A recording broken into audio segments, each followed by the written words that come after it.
Chapter 954. The atmosphere in the Li family was different from the manners of influential officials outside. The adults had good tempers, and even if the maids and servants accidentally did something wrong, they wouldn't punish them too much. Gradually, the servants also became more relaxed. They would still do what they needed to do, but they would be at ease and wouldn't need to be afraid.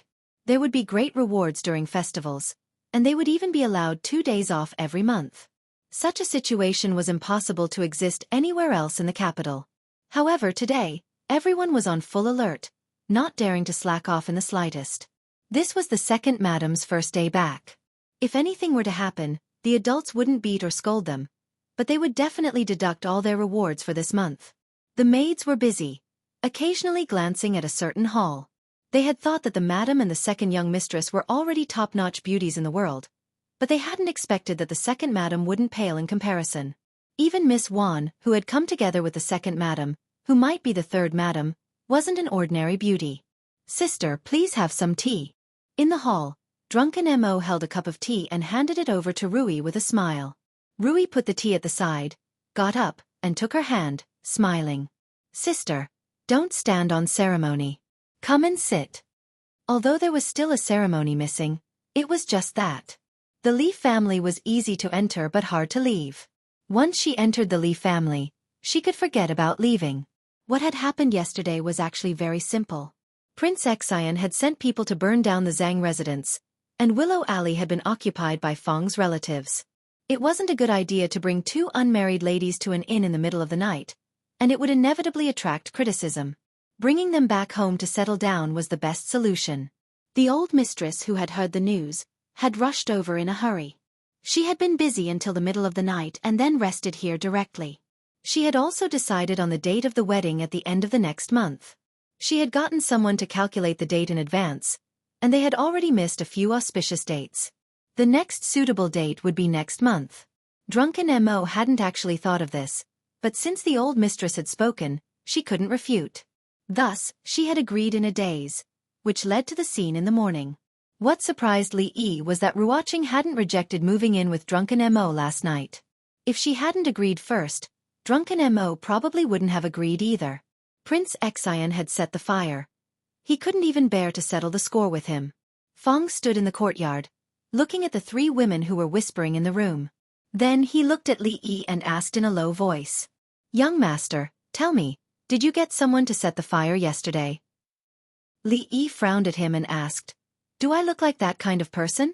You saw those death warriors with your own eyes. Besides, would I let them take such a huge risk?" Old Feng gave it some thought and nodded. He then asked, "Then son-in-law, tell me honestly, is Prince Xian one of us?" Feng's question was a good one. Even Li Yi himself had once had such a question in his mind. "I suddenly can't bear to." Li Yi thought about it and said, "Why don't we just break his 2 legs? You said it was 2 legs last night." 2 legs? The fire in the Zhang residence wasn't a big deal, but it wasn't a small one either. It didn't cause much of a commotion last night, and it didn't cause much trouble during the day either. Of course, some people couldn't hide it even if they wanted to. Zhang Shichen walked in anxiously. When he saw Li Yi, he went straight to the point and asked, "How's drunken Mo? Are you injured?" Li Yi shook his head and said, "Only the house was burned. No one was injured." That was the Zhang residence after all. Zhang Shichen's face revealed a hint of sadness. He shook his head and said, "It's fine if the house is burned. It's good that everyone is fine." "What about the arsonist? Have you caught him?" "He only found out about this in the morning. He came here in a hurry and didn't go to the county office to ask about the situation." Li Yi shook his head. "They're all kamikaze warriors." "Kamikaze warriors?" Zhang Shichen frowned. "Prince Xian?" Even for the influential officials in the capital, kamikaze warriors weren't easy to nurture. It required a huge amount of resources. Perhaps only those princes would be able to use kamikaze warriors to set a fire. If there were only clues about those kamikaze warriors, it would be difficult to investigate this case. Even if Prince Xian couldn't become the crown prince, he was still a prince. Even if he was found, there wouldn't be any severe punishment. Knowing that Li Yi had his own thoughts on this matter, Zhang Shichen didn't say much. After meeting drunken Mo, he left in a hurry. Not long after, Li Xian and the eldest princess came to visit at the same time. Li Yi said, surprised, "The imperial court assembly is only a few days away. You guys shouldn't be so free, right?" "I already know about the matter." Emingzu looked at him and said, "Even if we manage to find Prince Xian in the end, there probably won't be any results. The imperial court assembly is about to arrive, and many officials have gathered in the capital. You mustn't act recklessly. We'll settle the matter regarding Prince Xian after the imperial court assembly." "Don't worry, I know what I'm doing," Li Yi said, shaking his head. "At most, I'll just burn down his Prince Xian manor." Seeing that both Emingzu and Li Xian were looking at him, Li Yi waved his hand and said, "I'm just joking. It's easy to implicate the innocent by setting a fire. Even if I have to break his 2 legs, I won't do something like setting a fire." "Let's not talk about this anymore." Li Yi shook his head and said, "What about you guys? That matter. How's the preparation?" Li Xian sat down next to him, gulped down a mouthful of tea and said, "Let's talk about the matter of you setting fire to Prince Xian Manor. Do you have enough manpower? Do you need my help? I can get them to scatter kerosene from the sky." In the capital's largest brothel, little Zhu walked over with a teapot, pointed to a young man and said, "Hey, you're called Su Zheng, right? Let them rest for a while and have a cup of water. They'll move it later. There's no hurry."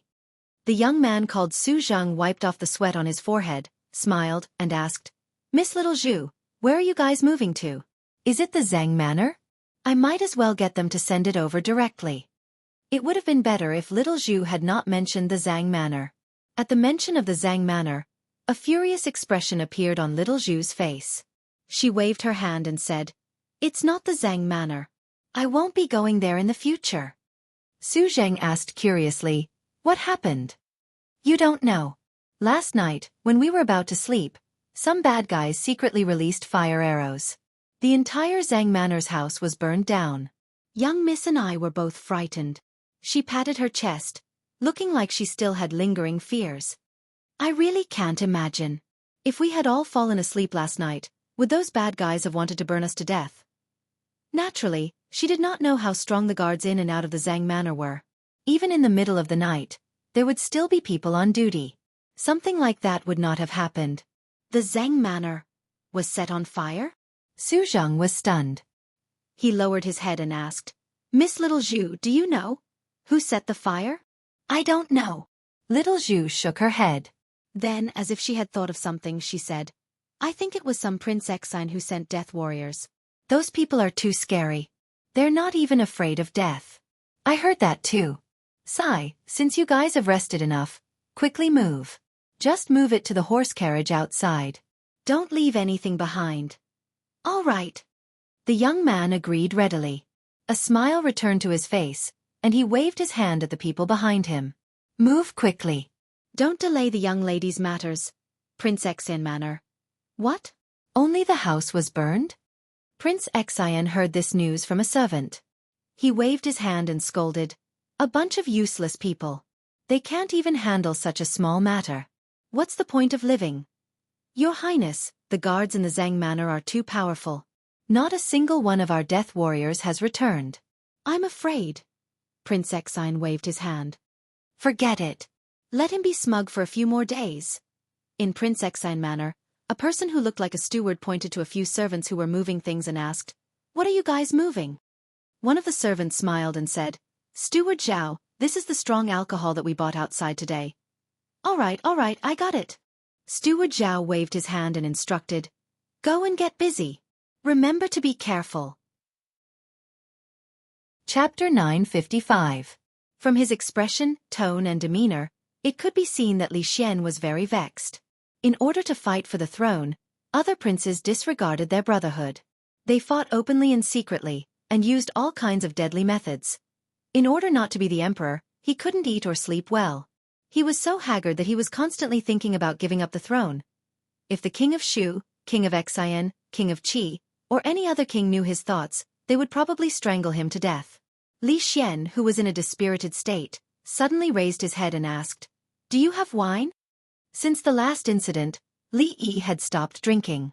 However, the person in front of him was his best friend, and he was willing to risk his life to accompany him. It was nothing to make an exception for once. As the crown prince, the future emperor, of course, he had to use the biggest bowl and drink the strongest wine. Li Yi stood up, waved his hand to the back and said to a servant, "Bring out the best wine in the manor." Soon, a servant came with a jar of wine. Li Yi slapped the lid and poured a bowl for Li Xian and Emingzu respectively. He picked up his teacup and said, "Today there is wine, today we are drunk. Tomorrow's worries will come tomorrow. Let's drink." Li Xian's alcohol tolerance was not much better than his, but after drinking a large bowl of wine, his whole face was a little red, and his eyes were blurred. This bit of wine was naturally nothing to Emingzu. She drank it more easily than he drank tea. Mississippi Lu walked out of the room, and Rui, Zumo, and Ruoqing also followed. Li Xian looked up and saw Zumo and Ruoqing. He said in surprise, When did you come in?" "Just yesterday." Li Yi looked at him and said, "The wedding is at the end of next month. You can't come at that time, but you can't miss the congratulatory gifts." At that time, Li Xian would already be the heir to the Eastern Palace. His status would rise, and so would the gift. "It's your wedding day, how could I not come?" Li Xian glared at him, then turned his head and asked, "How many?" The expression on Li Yi's face froze. He suddenly felt some regret. He should have made do with the grape wine just now. She poured him another bowl of wine and gritted her teeth. "One. Do you really need to go through so much trouble?" Li Xian stood up with a red face. He shook his head and said, "Wouldn't it be better to settle everything at once?" He pointed to the yard and said, "Miss Zuemo, Miss Ruoqing." Then he turned around and pointed. "Your second miss? There's also Emingzu. Tell me, can't you be more straightforward and act like a man?" Li Yi grabbed that bowl, pinched Li Xian's mouth, and poured the entire bowl of wine into his mouth. He then slung Li Xian over his shoulder and said, "He's drunk. I'll bring him to rest. In terms of experience and status, which part of me is inferior to Li Chuang? This throne. Why should it be given to him?" In Prince Xian manner, Prince Xian picked up a wine jar. After shaking it a little, he tossed it aside and said loudly, "Go get more wine." In the hall, all the dancers knelt on the ground, trembling with fear. They lowered their heads, not even daring to breathe loudly. Prince Xian was clearly drunk. If they were to infuriate him now, they might even be in danger of losing their lives. Immediately, a servant ran out hurriedly into the wine cellar, picked up a wine jar, and ran out. When he reached the door, he was stopped by someone. He said anxiously, "Quickly make way. This is what His Highness wants. We can't delay it." That servant said in a deep voice, "These are all top-notch strong wines. His Highness has already drunk so much. If he drinks any more, something will happen. If something were to happen to His Highness, none of us will be able to escape." That person's countenance turned pale, and he asked in a trembling voice, Then what should we do?" That servant took the wine jar from him and pointed to another corner. "Take it there. The wine there isn't very strong, so it won't be easy for something to happen." "Many thanks." That person responded, immediately picked up a jar, and ran out. The servant in green placed the wine jar back in its original spot, looked outside, and mumbled, "It's going to be dark soon." Li Yi had thought that Zuemo and Ruoqing moving into the house was a joyous occasion. However, by the looks of it now, it did not seem to be entirely the case. He did not know what Rui and Zuemo had talked about for the entire day, but they still wanted to sleep together at night. It seemed that they had a lot to talk about. Since Zuemo and Ruoqing had moved in, Xiao Zhu and Xiao Chui naturally had to move in as well. They were different from ordinary servant girls. Like Xiao Huan, they lived in the inner courtyard with Rui and Rui. With this, there were not enough rooms in the inner courtyard. Li Yi lay on the uncomfortable bed in the study, thinking about whether he should go over and deal with Rui and Zuemo since they were sleeping together. Anyway, it was about time. After careful consideration, he still felt that he should not be too complacent. It was not easy to achieve such great progress, and he might not necessarily be able to meet a good person like Prince Xian next time. Although he was no longer complacent, he could not help but feel happy and excited. He lay on the bed, tossing and turning. He did not know what time it was, but he still did not feel sleepy at all. Li Yi stood up, preparing to go to the courtyard to sit, enjoy the wind, and look at the moon. It was better than lying here. The courtyard was very quiet.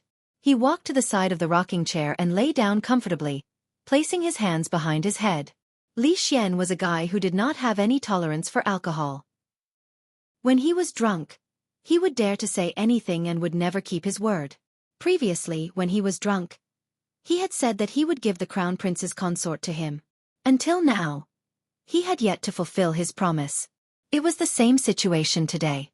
If it was not because he had acted fast enough, did he think that he would be able to withstand a few sword attacks from Rui and Emingzu? However, although the situation was not right for him to say those words, his logic was the same. However, there was nothing he could do even if it was troublesome. It was not as if he was going to choose a consort in the future and bring her into the palace after he took a fancy to her. It was something that would happen naturally as their relationship grew. Li Yi gave it some thought and mumbled, Zuemo will be at the beginning of next year. Ruoqing will be a little later. What about Emingzu? Li Yi frowned and said, Emingzu won't be able to do it for now. What about Rui? Rui. Li Yi suddenly raised his head and saw Mississippi Lu lying on a thick branch of the tree behind him. Her hands were behind her head like him, and her two long legs were crossed. The bright moonlight shone down. Looking up from below, it was as if her whole body was emitting a faint radiance, full of a holy aura. Rui, what are you doing up there? I couldn't sleep, so I came out to look at the moon. Mississippi Lu floated down from the tree and asked curiously, What did you say about Li Emingzu just now? She. Li Yi waved his hand and said, She can handle political affairs, but her culinary skills are far from good. She can't even make egg fried rice well. She can't even compare to Ruoqing, and she can't even compare to Drunk Ink. She's not much better than you, Rui. Countless lights flashed in his mind. In an instant, he strung the four names together and heaved a sigh of relief. Mississippi Lu looked at him and didn't say a word. Li Yi raised his head and noticed that her face was a little red, appearing a little charming in the night. It wasn't that she was blushing, but that her face had turned red because of the light. She was looking behind him. Li Yi turned back and saw a beam of red light in the distant horizon. No, it was a stretch of red light. Prince Xian's manor was in a state of panic. There's a fire, there's a fire. Quick, put out the fire. Prince Xian's Highness is still in his room. Someone, come quickly. This fire can't be extinguished even with water. This is kerosene. The servants of the prince's manor, who had already fallen asleep, were startled awake by the commotion. When they hurriedly put on their clothes and walked out of the door, what they saw was a stretch of fire that soared into the sky, as well as a crowd that was hurriedly scattering in all directions. In a place where no one noticed, a few figures had their hands crossed over their chests. For Her Highness! For Her Highness! For Her Highness! After exchanging a few words in a low voice, they turned around, passed through the panicking crowd, and went against the flow. Their figures soon disappeared. Chapter 956. Winter in Japan was a time when fires were more likely to break out. The weather was cold, and poor people relied on shivering to resist the cold, while wealthy people used charcoal to keep themselves warm. If they were not careful, it would lead to a great disaster. After the Zhang Manor, Prince Xian's manor also caught fire last night. In terms of scale, degree of destruction, and impact, the former was a far cry from the latter. Not only was Prince Xian's manor burned down, but even the manor's two neighbors were also affected. A few houses in the mansions of two officials in the imperial court were burned down. Thankfully, it was discovered in time, and the damage caused was not great. Prince Xian's manor was in a terrible state. The entire manor was in ruins almost overnight. As for Prince Xian himself, he was also in a sorry state from the fire last night. Although his life was not in danger, his hair was burned. When he was escaping from the house, he tripped over the doorsill and broke one of his legs. He was still lying in the Imperial Physician's Bureau. It was said that the fire in Prince Xian's manor was so great that half the sky in the capital was dyed red. It was also said that when Prince Xian escaped from the house yesterday, he was not even wearing any clothes. It was also said that there was another man who also escaped from the house with Prince Xian, who was also not wearing any clothes. Feng walked over with an aggrieved expression and grumbled, "Young master, why didn't you tell me about such a major matter?" Li Yi was holding a copy of Capital Entertainment. The headline on the front page was about Prince Xian's manor being burned down and Prince Xian seemingly coming out of the closet. He raised his eyes to look at Feng and asked, "What's the matter?" "Burning down Prince Xian's manor." Feng sat down opposite him and said, "Young master, you lied to me, saying that you would only take action after he left the capital. I didn't expect that you couldn't even wait a day. Were you really the one who burned down Prince Xian's manor?" Zhang Shichen hurried in from outside and looked at Li Yi. You're too rash. No matter what, Prince Xian is still a prince. It's one thing if you wait for him to leave the capital and take action secretly. But you'll make things impossible to resolve. It wasn't me. Li Yi shook his head. He wondered which hero had done a great deed. Although it felt great, it was really baffling that he was the scapegoat. He gave it some thought and said, "Perhaps the people from Prince Xian's manor were careless in keeping themselves warm? Could it be that the people from Prince Xian manor use kerosene for warmth?" Zhang Shichen's countenance turned a little grim. The surroundings of Prince Xian's room have been doused with a large amount of kerosene. This is clearly an act of arson. If it wasn't because we discovered it in time, Prince Xian would probably have died in the sea of fire last night. If you think about it, you'll know that I'm not the one who did this. Li Yi shook his head and said, "Prince Xian set fire to the Zhang manor. The imperial court can't deal with him, so I'll deal with him myself." However, setting fire to the Prince Xian manor after only one day. This is too obvious. It's like what you've said. I was planning on breaking both of his legs after he left the capital. Now that one of his legs has been broken, I can only break the other two. Are you really going to do it? Zhang Shichen looked at him in shock, then shook his head and said solemnly, "But the people will not think so. They will only make the simplest guesses. Gossip is a fearful thing." Li Yi put down the limited edition Capital Entertainment in his hand, shook his head, and said, "The people in the capital aren't fools. They'll seek justice for me." "Let's hope so." Zhang Shichen sighed. The one who is investigating this case is Lu Daiyou. He's a meticulous person and should be able to discover some clues. Li Xian and the princess had come together again. Li Yi had already explained earlier and did not wish to waste his breath. He looked at them and said helplessly, "If I were to say that I have nothing to do with this matter, would you guys believe me?" "It's him. It must be him." Although Prince Xian's face was no longer as black as before, a large part of his hair had been burnt, and there were still waves of pain in one of his legs. His countenance was savage as he said loudly, "How audacious! He's really audacious. This is the capital, and he set fire to the prince's manor. He's trying to rebel." An official in front of the bed said in a soft voice, "Your Highness Prince Xian, the county office has already sent people to investigate the cause of the fire last night. Please calm down and recuperate in peace."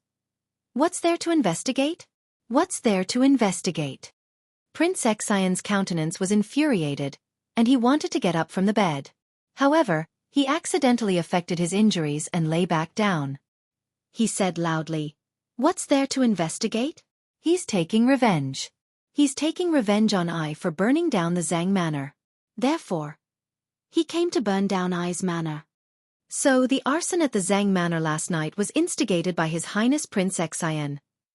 Lu Daiyou stood below, holding a small book in his hand. He wrote a few lines of words and said, "I'll report what His Highness Prince Xian has said without missing a single word." "What Zhang manor? If I want to burn it, I'll burn it down." Prince Xian waved his hand and said in disdain, "But he's burning down the prince's manor. This is treason and he deserves to have his entire clan executed." After the prince's manor was burned down last night, 4 servants disappeared from Prince Xian's manor. Lu Daiyou looked at him and said, "According to the butler of the prince's manor, these 4 people bought a batch of strong alcohol from outside yesterday. Judging from the situation at the scene, they didn't buy strong alcohol but kerosene. It's the kerosene that burned down the entire Prince Xian manor last night." Prince Xian's countenance changed and he immediately said, "What servants of the prince's manor?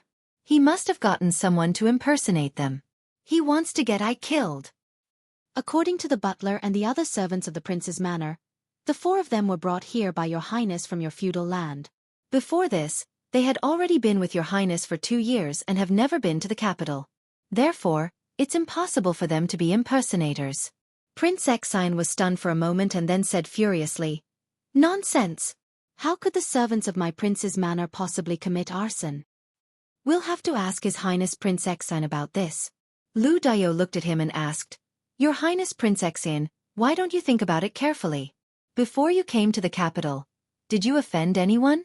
For example, some concubine." "What concubine?" Prince Xian slapped the side of the bed fiercely and said furiously, "The only person I offended is him. It must be him." Lu Dao looked at him and said in a soft voice, "Your Highness, please rest well. I'll take my leave." When he walked to the door, he bowed toward a figure who had just entered. "Greetings, Your Highness Prince Qi. Brother Qi King." When Prince Xian saw Prince Qi walk in, his eyes lit up and he said, "Brother Qi King, you've seen how arrogant and despotic he is. If this person isn't eliminated, the imperial court won't be able to have peace." Prince Qi looked around, and the people in the room who had no business in it immediately left. He walked up to Prince Xian and said in a soft voice, "You just sent people to burn down his house the day before yesterday, and he sent people to burn down your prince's manor yesterday. Do you take him to be a fool, or do you take everyone in the world to be fools?" "Brother Qi King." Prince Xian looked at him in disbelief. Even you. Do you know what the people outside are saying?" Prince Qi bent down and said, "I heard that the ones who set fire to the prince's manor last night were a few servants from your manor. This trick of yours is too stupid." Prince Xian was speechless. After walking out of the Imperial Physician Bureau, Lu Dao loosened his fists. His palms were covered in sweat. Prince Xian was not scary, and neither was Prince Qi. What was scary was that holy religion, that lady. Before Prince Xian had even arrived in the capital, there were already spies from the holy religion in his manor. Who would dare to say that there were no such people in the other princes, officials and nobles in the imperial court, or even in his own manor? The power of this holy religion had once again surpassed his expectations. For the lady, Lu Dao's countenance was complicated as he mumbled and left quickly. Chapter 957. Holy Religion, Her Highness. Li Yi retracted his gaze from County Magistrate Lu, appearing to be deep in thought. Lu Dao nodded and said, "That's right. The servants in Prince Xian's manor have indeed heard those 4 people saying the words for Her Highness. All the evidence shows that the arson case in Prince Xian's manor last night was done by them." Li Yi's gaze flickered. Could it be that the Taoist nun had come to the capital? Thinking about it carefully, he felt that it was not quite possible. The foundation of the holy religion was in the Qi kingdom. Right now, the Qi kingdom was in a state of chaos, with the first prince and the third prince vying for the throne. The Taoist nun shouldn't let go of such an opportunity, let alone come all the way to the Jing kingdom. Moreover, it was true that Fang Xingjian had not received any news regarding this. However, when had Prince Xian offended the Taoist nun? Fang Xingjian had no way of knowing this either. Li Yi knew that there were people from the holy religion in the capital. However, within this organization, it had always been a one-way communication. The members at the bottom of the hierarchy would not be able to come into contact with the core secrets, and it would also be very difficult for outsiders to infiltrate the organization. Even the intelligence department, which had strict control over the organization, knew very little about them. Setting fire to Prince Xian's manor. It could not be ruled out that they wanted to create some big news while the imperial court meeting was nearing. Prince Xian was just lucky to have been chosen by them. No matter what, at a time like this, the authorities would still have to take strict precautions.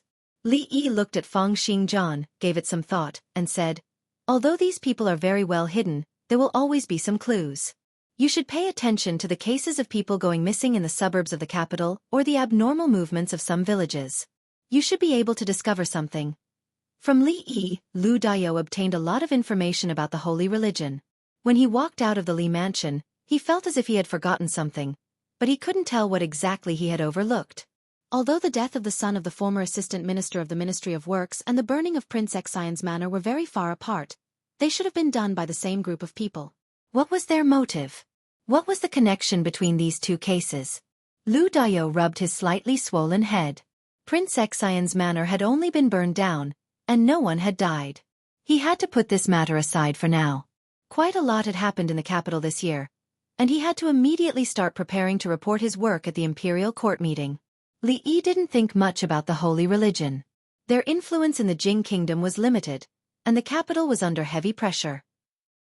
After setting fire to Prince Xian's manor, they had already given themselves away a little. If they were to make another move, they would definitely not be able to hide from the imperial court's pursuit. What he should be concerned about was the matter at hand. Although drunken Mo hadn't married into the family yet, she was already the third mistress of the house. For the past 2 days, Rui had been guiding her to familiarize herself with the matters of the house. Today, she was brought over by the old mistress to meet someone. With Rui accompanying her, Mississippi Liu had gone to the alliance, leaving only him and Ruoqing at home. When he sat in the courtyard, Ruoqing brought a cup of hot tea over. Li Yi thought of something and said, "If you want to go out or go to the brothel these few days, I'll accompany you. Don't go out alone." Those people from the holy religion were all lunatics. Li Yi was still a little worried that the Taoist nun would make a comeback and lay her hands on the people around him. Although the possibility of this was very low, he couldn't let them take this risk. Ruoqing looked at him with some worry and asked, "Did something happen?" Prince Xian's residence was burned down. It was done by the people from the holy religion. "I'm worried that they'll do something bad to you." Holy religion. Ruoqing was stunned and asked with some uncertainty, "Prince Xian's residence was burned down by them?" Li Yi nodded and said, "I don't know how Prince Xian offended their heavenly empress, causing those followers to go crazy and take revenge. But he deserved it," Ruoqing said in a low voice. "That heavenly empress should be very powerful. I don't know if she's powerful in other places, but her martial arts are quite powerful. The influence of the holy religion can't be underestimated either. If we were to go up against them, the imperial court would probably have a headache." Li Yi suddenly remembered that he still had the token of the holy sect.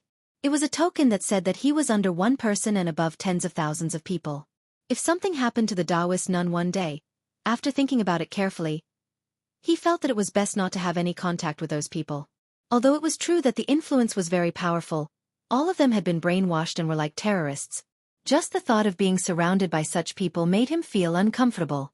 Ruoqing asked in a probing manner, "What if the imperial court captures that heavenly empress?" "There probably won't be a good outcome." Li Yi shook his head and said, "The people from the holy religion are cruel and have probably done a lot of things to harm the imperial court. If the imperial court were to capture their heavenly empress, they'll definitely not let her off. When that time comes, there'll probably be a great commotion in the world." With the Taoist nun gathering such a huge power, no one would believe her if she said that she did not want to rebel. Since ancient times, there had been many such examples. When that time came, blood would definitely flow like rivers and corpses would be strewn all over the place. Ruoqing did not continue asking. She smiled and said, "The brothel has been very busy these few days. I'd like to go over and take a look." Since he had nothing to do at home, Li Yi stood up and said, "I'll go with you." After sending Ruoqing to the brothel, Li Yi and the sloppy old man found a quiet place to drink tea and watch the performance while waiting for her to finish her business. Miss Wan. "Hello, Sister Ruoqing." "Nice to meet you, Miss Ruoqing." As Ruoqing walked over, the performers in the brothel all bowed to her. They respected and appreciated her from the bottom of their hearts.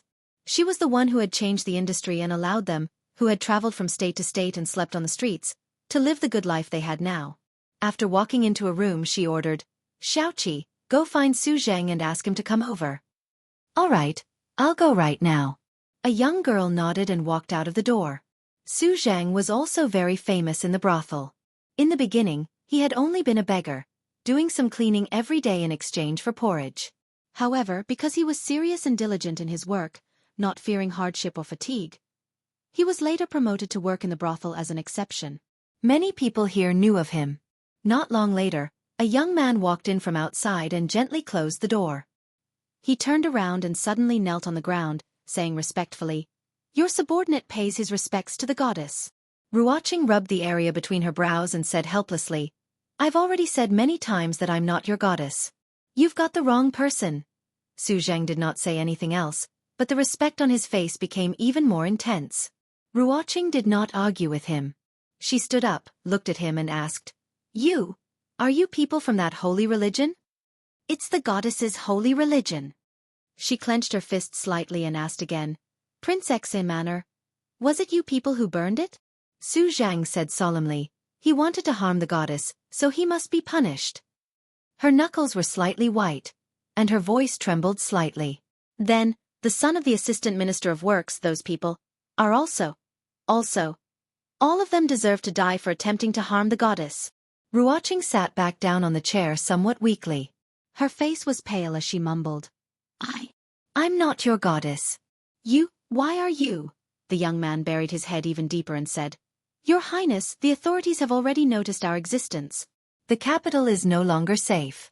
For your Highness's safety, this subordinate suggests that we leave this place as soon as possible. Get out. Your Highness, please reconsider. Get out. Chapter 958. The case of the burning of Prince Xian's manor had exposed certain matters, causing the two yamens in the capital and the city patrol office, which were in charge of security in the capital, to be extremely careful. Fortunately, in the next few days, everything was as calm as before, and no similar malicious incidents occurred. The New Year's Eve dinner of the Li family this year was undoubtedly much livelier than last year's. There was less Lin Wanru, but more Zue Mo and Ruoqing. Lin Wanru would often send letters, mostly about business matters. The Lin family's business was doing very well in the Qi kingdom.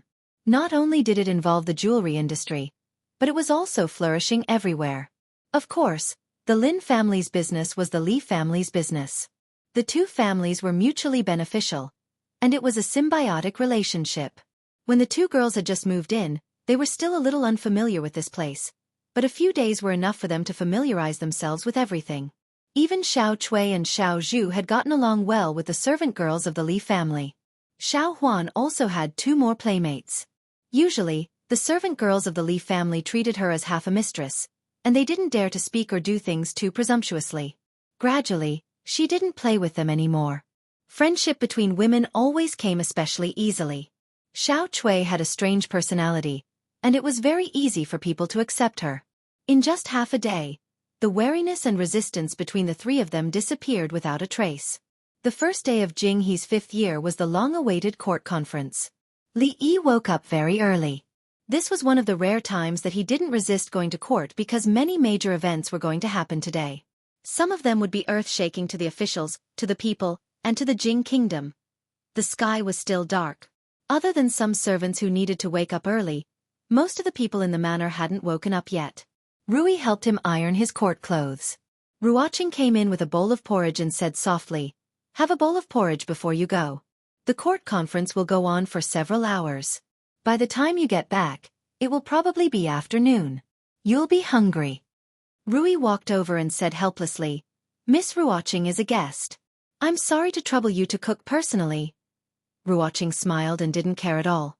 She said, It doesn't matter. I'm used to getting up early. I used to make breakfast for Zue Mo and the others first. There's more in the kitchen. When they wake up later, I'll ask someone to bring it over. Li Yi gulped down the bowl of porridge, leaving not a single grain of rice. Ruoqing habitually took out a handkerchief, wanting to help him wipe the rice off the corner of his mouth. She had just raised her wrist when she slowly retracted it. She picked up the bowl, smiled, turned around, and walked out. Rui walked over and helped him wipe the corners of his mouth. She said casually, Miss Ruoqing is smart and virtuous.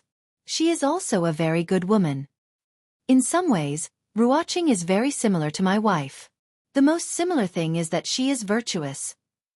After nodding, Li Yi looked at the sky and said, It's getting late. He reached out and pulled Rui into his arms. His lips gently pressed on her forehead. When he turned around, he waved his hand. It's still early. Go to sleep for a while, my wife. I'm leaving. There was no snow in the winter of Jinghe 4th year, but it was undoubtedly colder than the previous winters. When the sky was slightly bright, the officials had already rushed to the palace gate one after another, ready to participate in this year's grand court meeting. On weekdays, the officials were required to be well-groomed. They couldn't wear too thick clothes under their court robes. Otherwise, they would be caught by the censors. It was unlikely that they would lose their position, but it would be a great humiliation. The morning wind was biting. For the officials who only wore a thin court robe, it was undoubtedly a great torment. Therefore, in front of the palace gate, there were countless officials rubbing their hands and stamping their feet. The censors turned a blind eye to this. After all, if they were to scrutinize them, their almost frozen snot would be considered as not caring about their appearance. Of course, there were also those who weren't cold. When Li Yi came over, he immediately saw the old generals in the crowd who were dressed like bears. The imperial court sympathized with the officials and gave preferential treatment to the elderly. For example, Prime Minister Qin and Prime Minister Shen didn't have to stand there and wait. They could only go in after the officials had entered the main hall. For example, these old generals didn't care too much about their appearance. It wasn't because the emperor was being merciful, but because the censors didn't dare to interfere. "Brat, why are you here so early today? I haven't seen you in court for more than half a year. I thought you wouldn't come today." This time around, Li Yi wasn't as warm to old General Shui. He was almost certain that these old generals were the first to know of the old emperor's decision. For so long, he and Mingzu had been deceived by their superb acting skills. Old General Shui patted his shoulder and sighed. "Sigh, brat, you can't blame us. There's no benefit in knowing about that matter too early." Li Yi shook his head and didn't dwell on this problem anymore. Since things had already come to this, there was no longer any meaning to what had happened in the past. At the very least, that person was Li Xian and not Prince Qi or Prince Xian. Speaking of the King of Qi, the King of Qi arrived. Today, the King of Qi was dressed in a particularly spirited manner, brimming with health and vigor. Wearing only a thin embroidered robe, he strode with his head held high, seemingly unafraid of the bitter cold. "Young people are really tough." Old General Shui shook his head and said, "Not like us old fellows. If we were to wear such thin clothes in such weather, we would be in trouble when we return." Old General Ma glanced at him and said, "You can't get hard now because you were the same as him when you were young." Old General Shui was enraged. "Old man Ma, who can't get hard?" Old General Ma said disdainfully, "Why don't you try getting hard? Why don't we have a competition?" "I'm afraid of you." Out of all the civil and military officials in the imperial court, there were probably only these two who dared to do this openly in front of so many officials. Most of the officials didn't care about who was tougher between the two generals. Their focus was on Prince Qi. "Your Highness, Prince Qi." "Greetings, Your Highness." "Your Highness, please." Prince Qi's arrival caused a brief commotion in front of the palace gates. The censors looked at each other and ignored him. That was then and this was now. After today, the Prince of Qi would likely become the heir apparent, second only to one. Choosing to offend him at this time was not a wise decision. Prince Qi was beaming with joy. He was very satisfied with the results of his arrival. He liked the feeling of being fawned over by others. Now that the situation was settled, he could finally relax. However, he naturally wouldn't pay attention to those officials whose names he didn't even know. He walked straight ahead. In front of him was where the top officials from the 3 provinces and 6 ministries gathered. "Minister Yan." "Your Highness, Prince Qi." The Prince of Qi cupped his hands towards the Minister of War, Yan Bing. Yan Bing cupped his hands in return, before turning to the Minister of Revenue at his side. With a smile he asked, "Where is the tea house that Lord Qin mentioned last time?" Qin Huan smiled and said, "It's in Willow Alley. If Lord Yan wants to go, why don't we go together after the court today?" "That would be great." Looking at the 2 ministers chatting happily, Prince Qi opened his mouth and closed it again. A trace of displeasure flashed across his face. Soon, a smile appeared on his face again and he turned to look at the other people. Before he could say anything, voices came from the crowd. "Ah, Lord Zhang, why do you smell so good? Did you secretly use your wife's perfume? You can smell it too?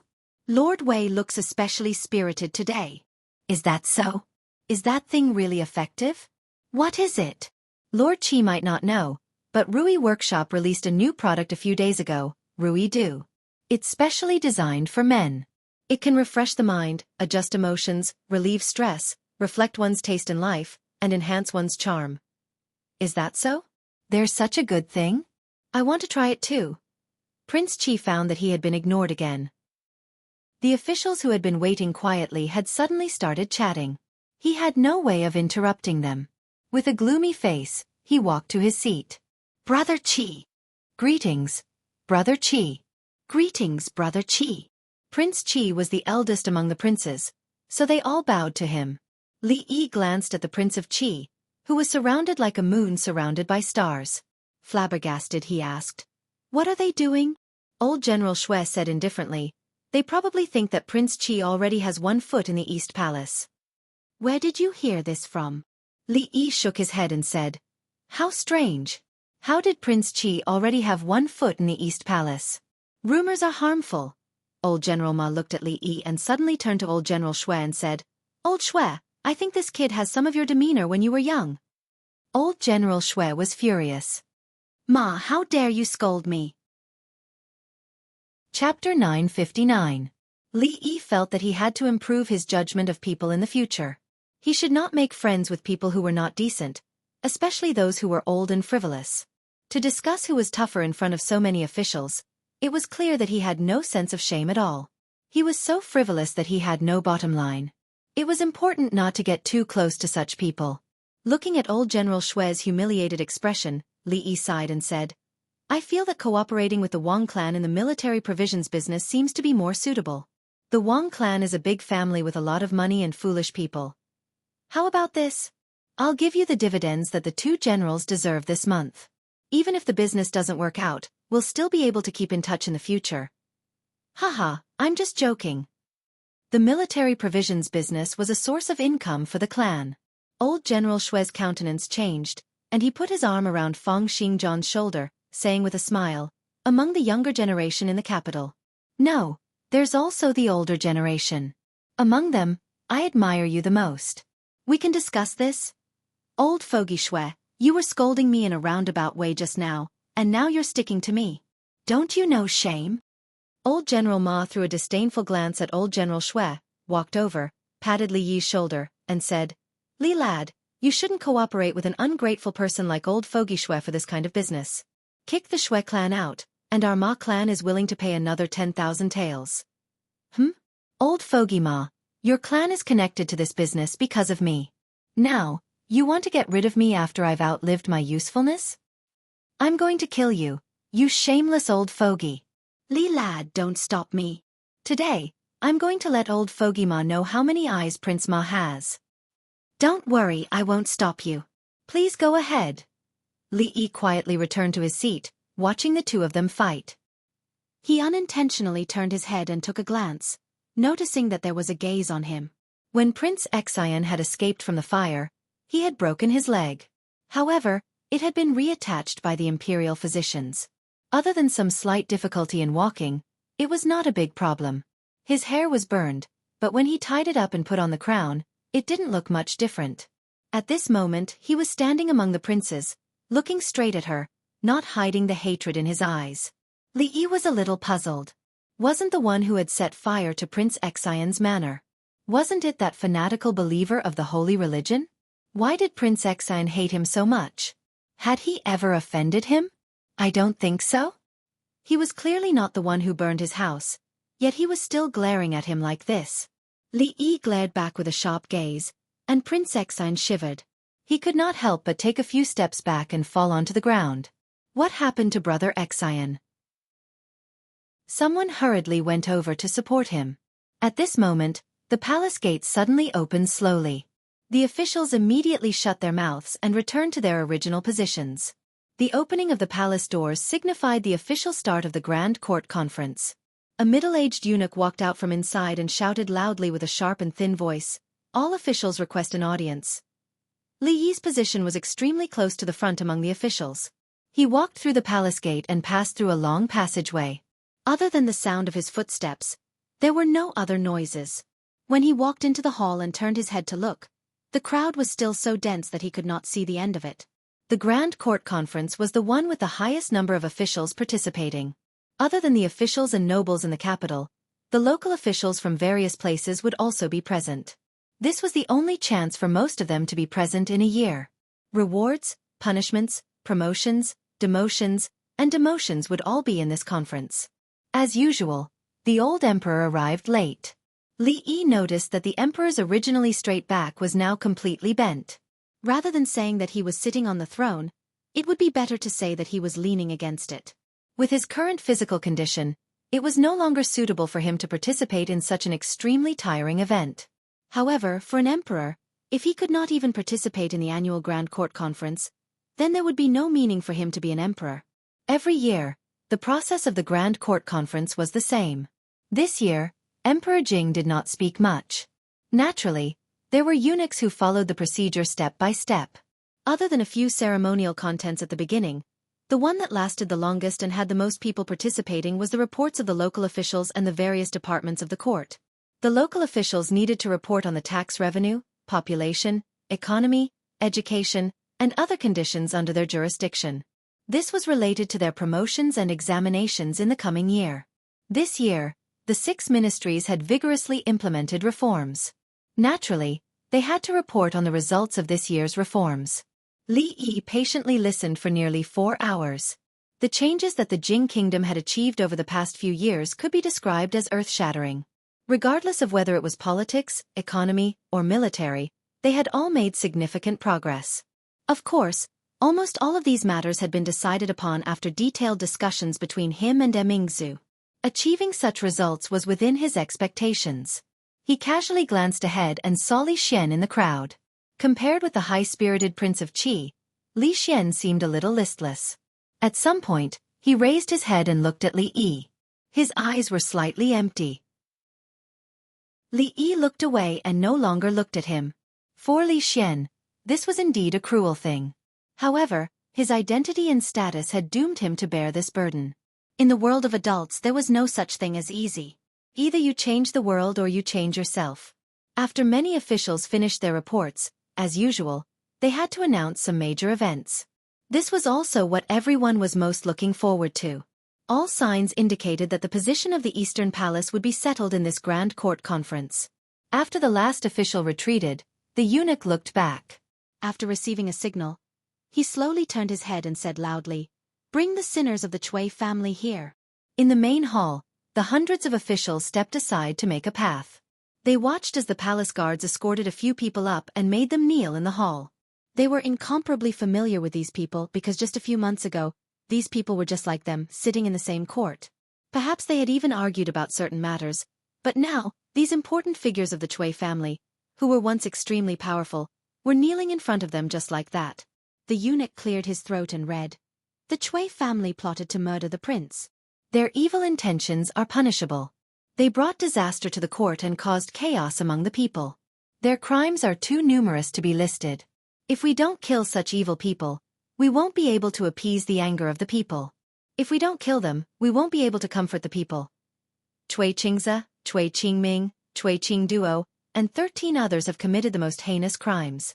They will be beheaded as a warning to others. Cui Xian will be deprived of the title of imperial concubine. She will live in Yeding forever and will not be allowed to leave the palace. Cui Ming, Cui Xian, and 26 others will be exiled 1,500 miles. Cui Zheng, Cui Jian. The case of the Cui family, which was tantamount to treason, had already caused a sensation in the capital several months ago. Although it had been quiet these days, everyone could predict the final outcome of the Cui family. But no one had expected that His Majesty would announce the results of the case at the Grand Court Conference. Several important figures of the Cui family could not escape death. Most of the others were also exiled and would not be able to return to the capital in this life. Imperial concubine Cui was in the cold palace and would not be able to come out for the rest of her life. Although there was no mention of how to deal with the king of Shu, his actions were already equivalent to defection. Once he appeared, he would definitely be surrounded and suppressed by the court. It was really a pity that the once powerful Cui family had ended up like this. Chapter 960. However, the Cui family had only themselves to blame for such a result, so no one was surprised. Because the crimes they committed were too serious. They plotted to kill a prince, the legitimate son of the emperor. In order to let the king of Shu ascend the throne, they killed the 2 princes of the empress. They didn't stop until the birth of the eldest princess. The empress couldn't bear another child and no one could shake the position of the eldest son of the king of Shu. The Cui family and imperial concubine Cui used such cruel means to ensure that the king of Shu would ascend the throne. They probably didn't expect that the throne would eventually fall into the hands of Prince Qi, who they had never taken seriously. After the eunuch announced the result, the Cui family was taken away. Then, a few dry coughs suddenly came from the hall. The Cui family has committed heinous crimes, and it's not a pity that they finally got such a bad result. Prime Minister Qin walked out of the crowd, glanced down and said, You all know that the Cui family is insane. In order to establish the position of the eldest son of the king of Shu, they secretly killed the two princes of the empress. However, I'm afraid you don't know that the third child of the empress was also a prince, right? As soon as the words came out, the officials were in an uproar. What? Prime Minister Qin, are you serious? How is that possible? The third child of the empress is obviously the eldest princess. Yes, I still remember that the empress and Princess Ning gave birth at the same time. Princess Ning gave birth to Crown Prince Li Xian. The empress. The uproar lasted for a long time. Even the censors did not stop them, because they were deeply shocked and incredulous after hearing Prime Minister Qin's words. Gradually, the uproar subsided. Finally, someone found some clues. The Empress and Princess Ning gave birth at the same time. The Empress gave birth to the eldest princess, and Princess Ning gave birth to Crown Prince Li Xian. Prime Minister Qin said that the Empress actually gave birth to a prince. Prime Minister Shen, the ministers of the 6 ministries, and several other officials in the court looked calm, as if they had already known about it. County Marquis Li and several old generals, who were most trusted by His Majesty, were also not surprised. Most importantly, when Prime Minister Qin said these words, His Majesty did not stop him. Thinking about it, the Empress had lost 2 princes. If His Majesty didn't have any doubt in his heart, it would be unreasonable. Thinking deeper, why did Ning Wangfei come to the capital when she was about to give birth? Why did the Empress also move out of the imperial palace at that time and move with Ning Wangfei? The more he thought about it, In the hall, the doubts on the faces of the officials gradually disappeared. The various princes appeared astonished. Prince Xian's countenance turned pale, and Qi King's body trembled, unable to stand steadily. Prime Minister Qin spoke again. Back then, Her Highness lost 2 princes in succession. His Majesty already had some doubts, but the Cui family was powerful. Not only could they stir up the court, but they could even directly intervene in the court. In order to protect the princes, His Majesty made such a decision. His Majesty handed the princes over to Prince Ning and brought the princess back to the palace. Until now. Prime Minister Qin took out a box from his sleeve and said, "This is the Jade Archive that proves the identities of the 2 princes. If any of you don't believe me, you can come forward and verify its authenticity." Whenever a member of the royal family was born, their identity Jade Archive would be engraved at the same time they were born. If this Jade Archive was really from 20 years ago, then Crown Prince Li Xian was the princes of the first line. What Prime Minister Qin had said would naturally not be false. A few senior officials walked forward. After carefully verifying the Jade Archive, they nodded slightly and silently retreated. At this point, the officials no longer had many doubts. With the deaths of the first 2 princes, His Majesty grew suspicious. In order to protect the 3rd prince, he exchanged him with Ning Wangfei's remaining daughter. Therefore, Crown Prince Li Xian was actually the legitimate son of His Majesty and Her Highness. Princess Royal. It should be called Princess now. At this moment, the eunuch cleared his throat and continued, "For the past 3 years, I have been ill for a long time. Thus, all the government affairs have been decided by Emingzu. As a woman, Emingzu has been in charge of the important affairs of the court. She has been working hard day and night and has never been tired.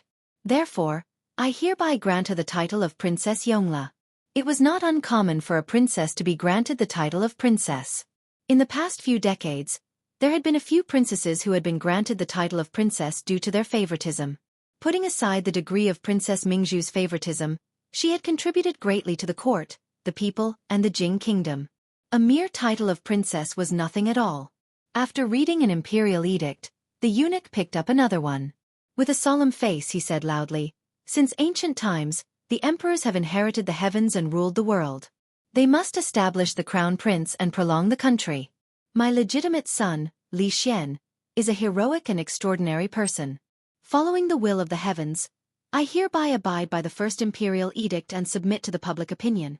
I solemnly inform the heavens and the earth, the ancestral temple, and the country to confer the title of crown prince and appoint him as the crown prince in the East Palace. I have been ill for a long time and cannot be neglected for too long. I hereby appoint the crown prince, Li Xian, as the leader, to hold the imperial seal and establish the government hall. Princess Yongla will be his assistant. The 2 of them will manage the affairs of the commoners and supervise the country. All the matters reported by the officials will be decided by the two of them. Thump. As soon as the eunuch finished his words, Prince Qi's face turned pale. He trembled and collapsed on the ground. Then, the entire hall fell into absolute silence. Almost everyone had a look of contemplation on their faces. No one spoke. 2 imperial edicts and 3 matters. Princess Yongla had just become Princess Yongla and was given the title of princess by His Majesty. The title remained the same, but the meaning was completely different. Li Xian, the legitimate prince whom His Majesty had entrusted to Prince Ning many years ago, naturally became the crown prince and entered the East Palace. The third matter was also the most important. The crown prince supervising the country and the eldest princess assisting the government. This was something that had never happened in previous dynasties. It was also the first thing they thought of and felt incredible. But when they thought about it carefully, they felt that it couldn't be more normal. The country and the court had long been inseparable from the eldest princess. If the eldest princess was a man, they would disobey the emperor's order and admonish her to death. They would let her sit in the position that should have been hers. However, she wasn't. This was already the best and most suitable ending.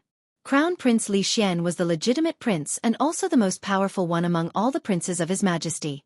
It was he who promoted the Academy of Science and made a great contribution to the country. But he only knew science and didn't know how to govern the country. He was not the most suitable person to sit in the position. Someone new. His Majesty gave the princess the title of princess again so that she could rightfully sit in the position and exercise the power of assisting the government. As for Prince Qi, flushed with success, the horse's hooves were swift, the horse accidentally lost its footing.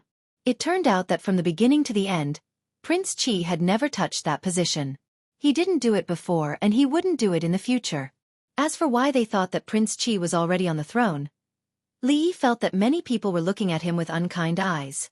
He felt as if his back was being pricked by needles. He slightly tilted his head and asked the Minister of Revenue beside him, "Lord Qin, why are they looking at me?" Qin Huan looked at him for a long time and finally couldn't help asking, "I'm also very curious. Why did Lord Li accept Prince Qi's gift?" Li Yi thought for a while and said, "He sent it to me. Isn't it a little impolite to return it?" Chapter 961. The Grand Court Conference was coming to an end. Too many things had happened in this year's Grand Court Conference. It was full of twists and turns. The unsolved case from more than 20 years ago, the conviction of the Cui family, the mystery of the origin of the eldest princess and Prince Li Xian, the confirmation of the position of the East Palace, and the future situation in the imperial court. The crown prince had been crowned, the country was stable. The eldest princess assisted the government, and the imperial court was stable. All the unstable factors in the past 4 years of Jing He had been cleared today. There was no doubt that from the 5th year of Jing He, the Jing kingdom would open a new era that had never been created by previous emperors.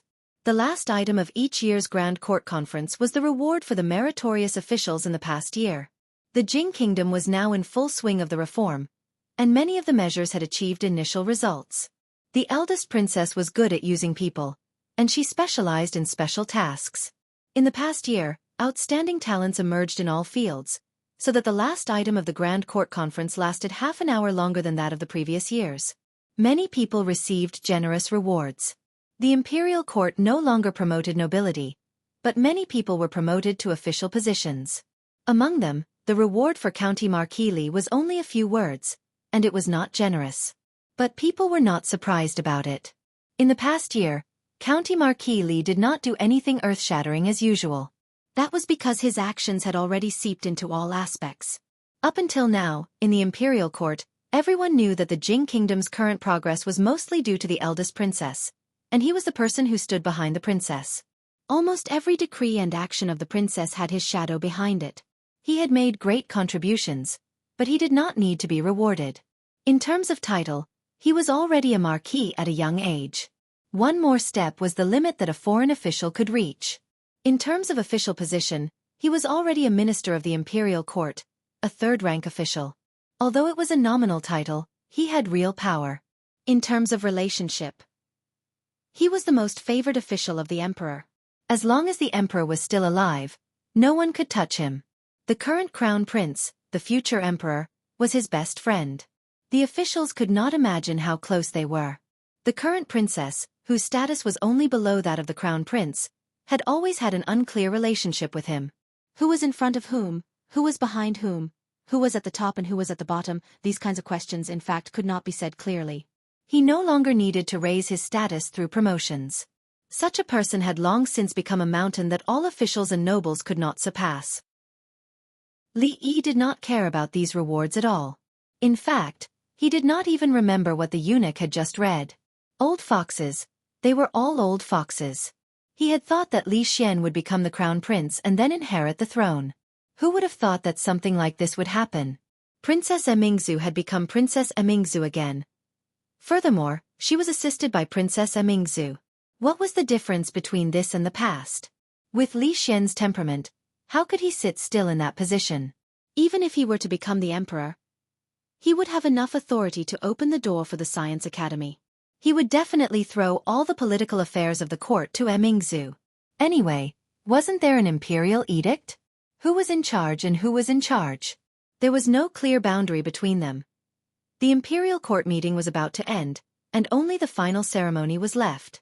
Some of the officials clearly still held quite a bit of resentment toward County Marquis Li. This matter was originally very vague, and no one knew what His Majesty was thinking. Before the imperial court session, they didn't dare to take any rash actions. However, just because County Marquis Li had beaten up Prince Xian and accepted Prince Qi's gift, some people clearly stood on Prince Qi's side. In the end, Prince Qi lost his footing, and they fell miserably as well. Li Yi felt depressed to begin with. Sensing the gazes from the side, he turned his head and said fiercely, "What are you looking at? If you continue looking, I'll dig out your eyeballs." That official's body trembled, and he immediately retracted his neck. After all, the other party had already become the existence with the most profound background in this dynasty. Even the princes could not afford to offend him, let alone them. After the imperial court meeting ended, most of the officials who had come from afar would also go and check on their connections, staying until after the Lantern Festival. The matter of setting up the crown prince wasn't just to be discussed in the imperial court. Such a major matter of the country should be announced to the world. Notices were pasted on the palace walls and city gates. Within a short half a day, everyone in the capital knew about it. The identity of the eldest legitimate son, the secrets of the royal family, the position of the Eastern Palace. These were all topics that the commoners were extremely interested in. Li Yi appeared to be a little dispirited. Right now, the situation was set. Li Xian was in charge, and Emingzu was in charge. There was no one in the entire Jing kingdom who could stop them from doing what they wanted to do. Without any obstacles or enemies, he seemed to have nothing else to do. He had no interest in the imperial court and did not wish to be promoted. With his business to this extent, silver was nothing more than a number to him. It wouldn't be an exaggeration to say that he was standing at the peak of his life. If he were to go further up, he might only be able to pull Li Xian down from his position and take it himself. However, this was too easy for him. He didn't consider it. By the way, he also promised Rui that he would go to the Wu kingdom to see her little disciple, and he couldn't go alone. In the past few years, he had been really tired of staying in the capital. He would take Rui and the others to travel around and see the world. Of course, before that, he had to at least marry Zuemo in a dignified manner, and then rewatching. He took back what he had said just now. He still had things to do. Xiaofan. From the morning until now, he had only eaten a bowl of porridge and was a little hungry. Li Yi habitually called Xiaofan a few times, only to realize that Xiaofan, Rui, and Zuemo had gone out in the morning. During the New Year festival, there were some inevitable gatherings and social engagements. In the past, it was Rui who brought Xiaofan along. As the second madam of the Li family, Zuemo naturally had to go with them this year. Li, what's the matter? Xiaofan didn't agree, but saw Xiaozhu running out of the room. Go and tell the kitchen to make a few dishes and bring a pot of grape wine. Okay, I'll go now. Xiaozhu responded and ran back in a hurry. Li Yi was startled and reminded her, the kitchen is outside, you're running in the wrong direction. In a clean and tidy room, a beautiful woman sat at the table, slowly flipping through the pages of a book. Sister Ruoqing. The sound of light footsteps came from the door, and the young girl knocked on the door and walked in. Ruoqing put down the book, turned to look at her and asked, "What's wrong?" Xiaozhu rolled her eyes and said, Li is hungry. He said he wants to eat the food cooked by Miss. Ruoqing got up and walked over, pinched her nose and said, "He wouldn't say that, it's you who wants to eat it, right?" Xiaozhu smiled embarrassedly and said, "I'm just thinking for him after all, he also likes to eat the food cooked by Sister Ruoqing." Ruoqing shook her head helplessly and said, "You go play by yourself for a while, I'll go cook." Xiaozhu smiled and nodded. Watching her walk out the door, the smile on her face disappeared, and she sighed, shaking her head helplessly. "My miss is really silly, and Lee is also a big idiot. It's obviously a good opportunity for the two of them to be alone, but one of them is reading in the room, and the other is sitting in the yard in a daze. These two people, when will they stop worrying about me? But, if it's just eating, it seems like it's still lacking something. Yes, it's lacking grape wine. The weather is cold, and grape wine needs to be warmed before it can be drunk. The Li family has a special wine cellar." Xiaozhu jogged over, and a servant in the room immediately said, "Sister Xiaozhu, what's the matter?" In the hearts of all the servants, Miss Xiaofan, Miss Xiaochui, and Miss Xiaozhu are all different from the other servant girls, and must be treated with respect. "That, your master wants to drink. Help me get a jug of grape wine." "I'll go get it right away."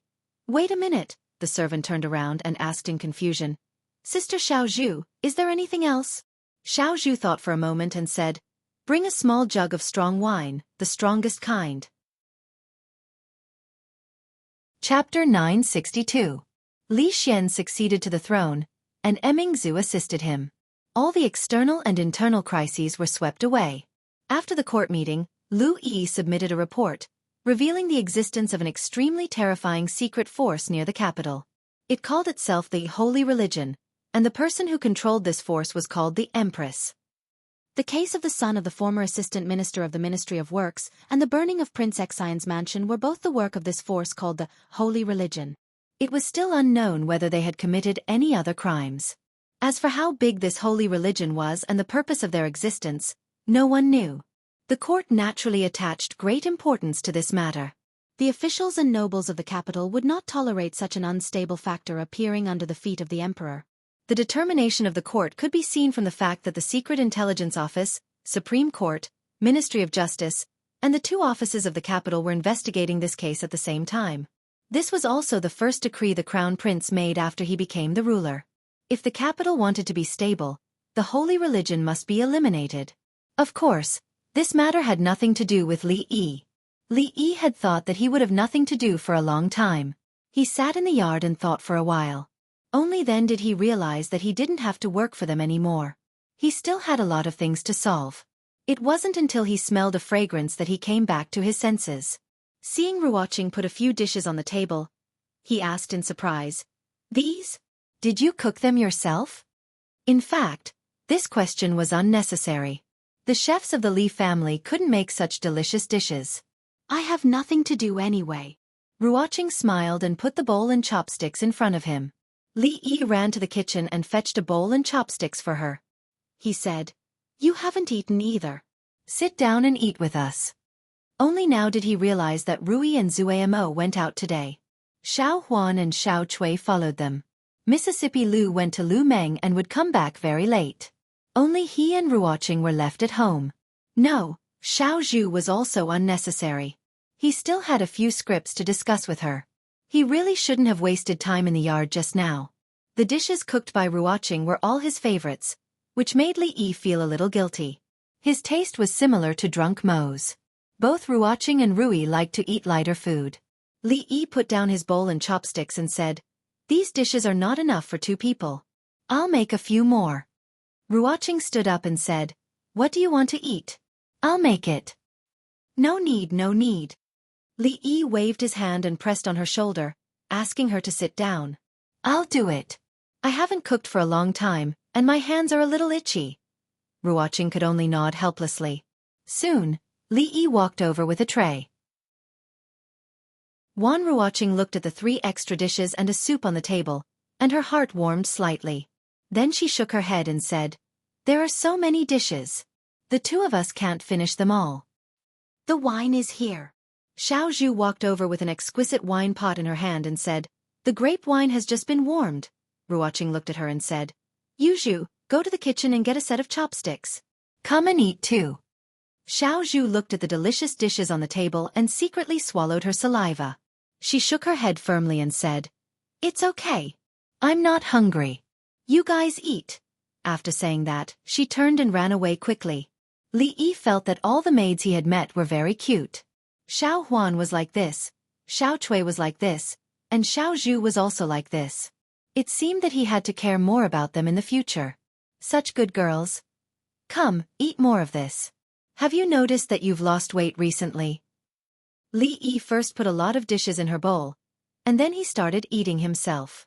At the door of the kitchen, Xiao Zhu held a cold steamed bun in her hands. She fiercely took a bite and stared in a certain direction. Everyone outside is saying that Crown Prince Li Xian was the legitimate prince back then. Ruoqing suddenly raised her head and said while eating. Li Yi nodded and said, "Yes, they're right. But I should call him Crown Prince Li Xian now. They also say that you and the Crown Prince and Princess are the three heroes of the capital. It's because of you that the Jing Kingdom has today. That's all nonsense. You can't take it seriously. You can't take it seriously." Ruoqing smiled and said, "In the future, the Crown Prince will supervise the country and the Princess will assist him. What about you? What are your plans?" Li Yi thought for a moment and said, "I don't have any plans. But when that time comes, I won't have to go through so much trouble. I can live a stable life with you for a long time." The words "with you guys" made Ruoqing's face turn slightly red. Wasn't what she yearned for? Wasn't it a peaceful and stable life? Over the past few days, she had turned around to be her best friend and turned around to be the person she loved the most. This was already the most stable and comfortable life she could imagine in her entire life. But why did she have to do all those things? She suddenly lowered her head, bit her lower lip and said, I have a question to ask you." Li Yi put down his chopsticks and looked at her seriously. Ruoqing was not drunken mo. Nor was she Rui. She did not have so many tricks and thoughts. If she said she had a question to ask him, then there really was a question. She looked into Li Yi's eyes and asked, "What if someone wants to take drunken mo away and not let you live a stable life?" "Whoever wants to take drunken mo, I will break his legs and sink him into the lake of the School of Mathematics. What if their power is very strong? Then I will break all their legs and sink them into the lake of the School of Mathematics. If one lake is not enough, I will dig another in the Academy of Sciences next door. If it is not enough, there is also the Women's College next door. What if that person is Crown Prince Li Xian?" Li Yi looked at her in surprise, and then said, "Why does Li Xian want to take drunken mo? Although he is the Crown Prince, believe it or not, I can still beat him until even his father can't recognize him." Ruoqing was silent. Li Yi looked at her and asked, "Why, you don't believe me?" Ruoqing smiled, looked up at him and said, "I believe you." It was not that she didn't believe him, but because she believed him too much. She believed that he could sweep away all the obstacles he encountered. She believed that he had such an ability.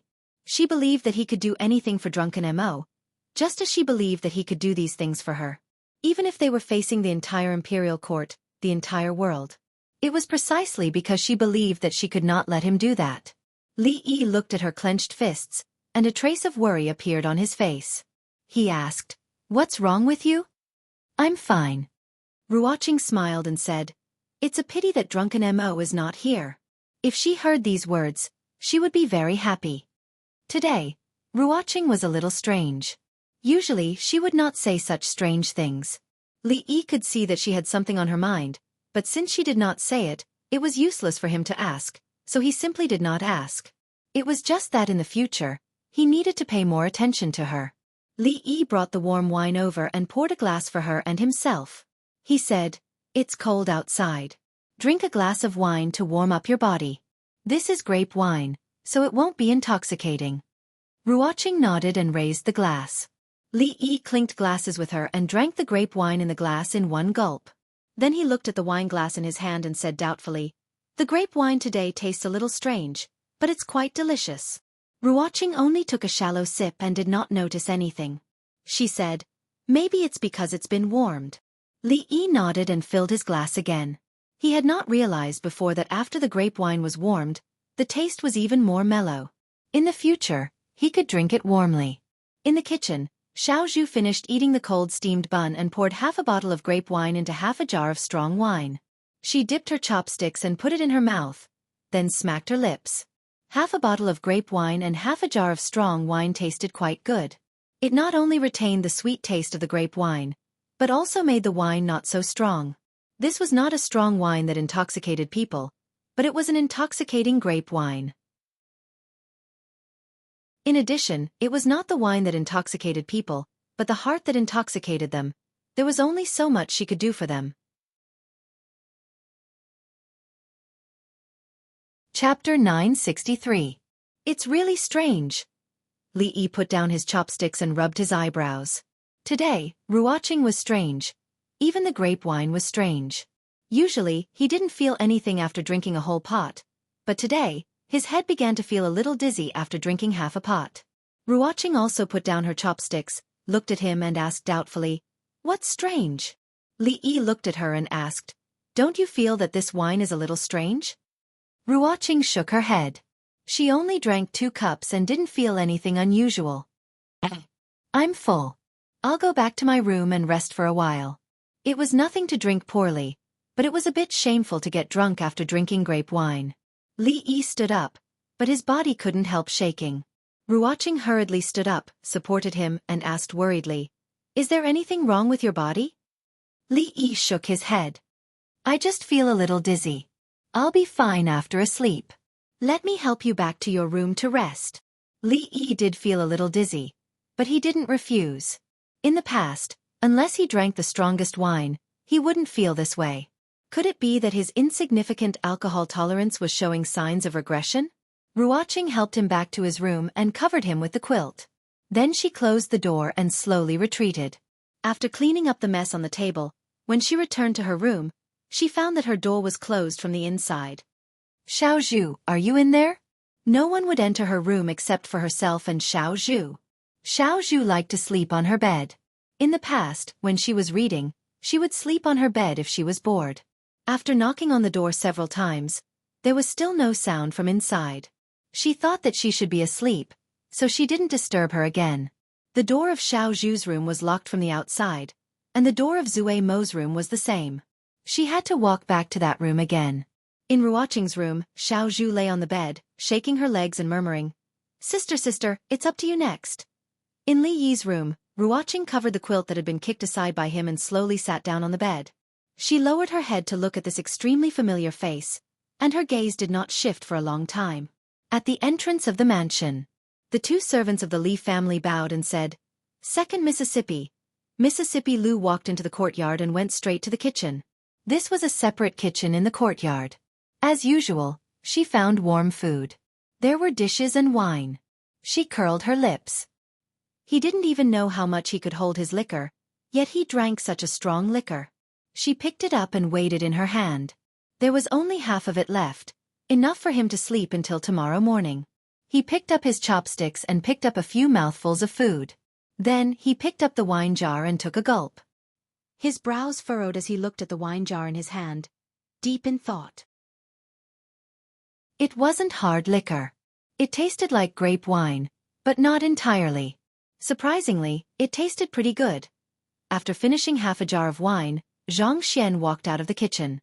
Seeing that the door was open, he walked over leisurely. "At this time, I don't have to go through so much trouble.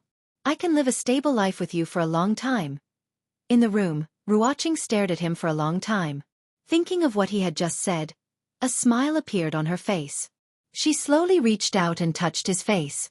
What she wanted to live was a stable life with him, Zue Mo, and Xiaozhu.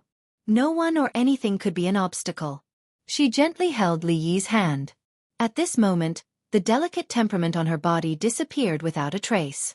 She leaned down and kissed him lightly on the forehead. Then, she stood up and turned around. She turned around and saw Mississippi Lu standing at the door.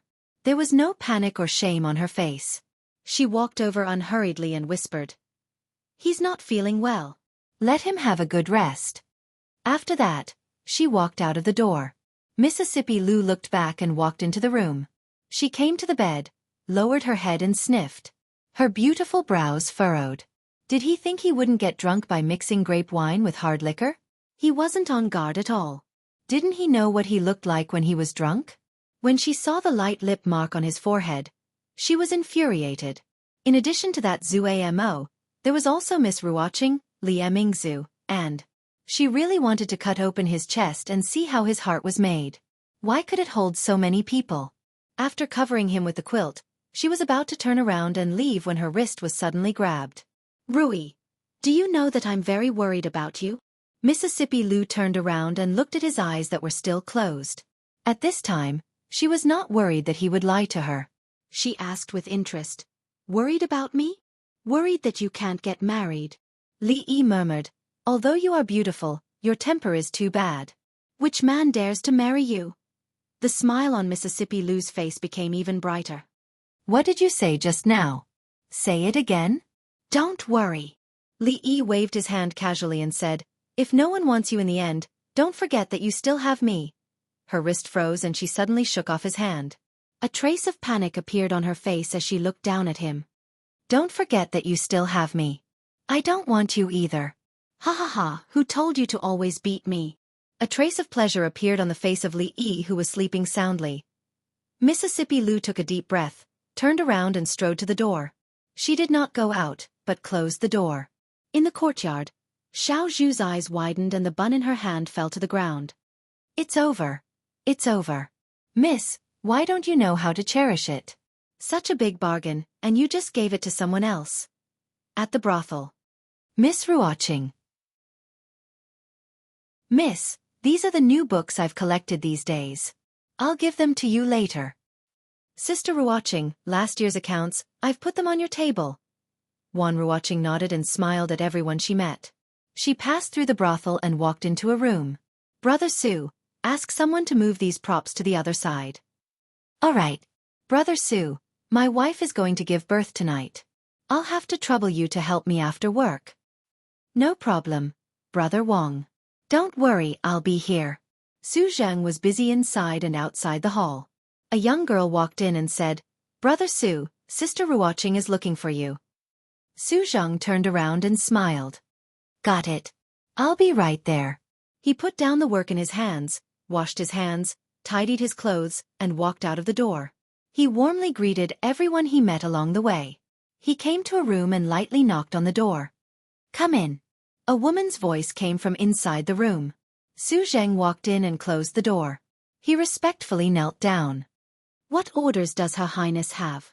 Wan Ruoqing looked at him and asked, "How many followers of the holy religion in the Jing kingdom?" Su Zheng respectfully replied, "Her Highness, the foundation of the holy religion is in the Qi kingdom. There are about 100,000 followers, and there are about 10,000 followers in the Jing kingdom. Among them, there are about 300 elites who stayed in the capital to follow Her Highness. The rest are ordinary followers, and there are about 2,000 of them." "The elites of the holy religion? There are more than 300 people?" "Her Highness, there are more than 300. It's just that most of the elites have followed another Her Highness to the Qi kingdom. The rest are all developed by me in the past 2 years." "Another Her Highness?" Wan Ruoqing looked at him and thought for a moment. Then she said, "There is only one Her Highness in the holy religion." Su Zheng was stunned. After a while he knelt on the ground and said respectfully, "There is only one Her Highness in the holy religion." Chapter 964. Wan Ruoqing stood up, looked at him and said, "Before you recognize me as your empress, I want to make 3 rules." Su Zheng said respectfully, "Your Highness, please instruct us." "First, all the followers of the holy religion are not allowed to kill or do evil."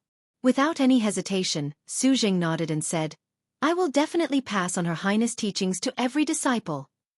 "Second, you are not allowed to call me Empress in public." Su Zheng nodded. "I will inform all the members of the church today." "Third, all the followers in the capital must evacuate within 2 days." This time, a look of hesitation appeared on Su Zheng's face.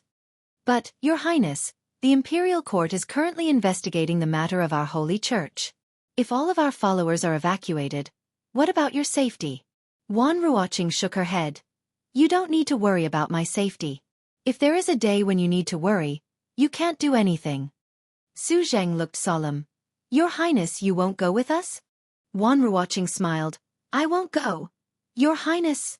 If you still recognize me as your empress, do as I say. Su Zheng's face showed an extremely conflicted expression. After a moment, he bowed his head. I will obey. What, still no harvest? Li Yi took a sip of grape wine, casually asked Li Xian. He looked at the clear wine in the cup, feeling strange. The grape wine that was warmed by others was completely different from the one that Xiao Zhu warmed last time. These days, he tried several methods to warm it, but they were all far from the last time. It seemed that he had to find time to ask Xiao Zhu for advice. There is no harvest, all the clues are broken. Li Xian was not in a good mood. This was the first case he handled after entering the East Palace. It was of great significance. If he messed it up, the crown prince would lose face. As the left emissary of the holy religion, Li Xian and Li Xian discussed the issues of the holy religion face to face, which made Li Yi feel a little strange. Being a spy to this extent was probably the pinnacle of what a spy could achieve. There were some clues at first, but when we followed the clues, all the people related to it had mysteriously disappeared. All the clues ended there. Li Xian shook his head and said, It would be great if we could find their empress. She is the most important person in the holy religion.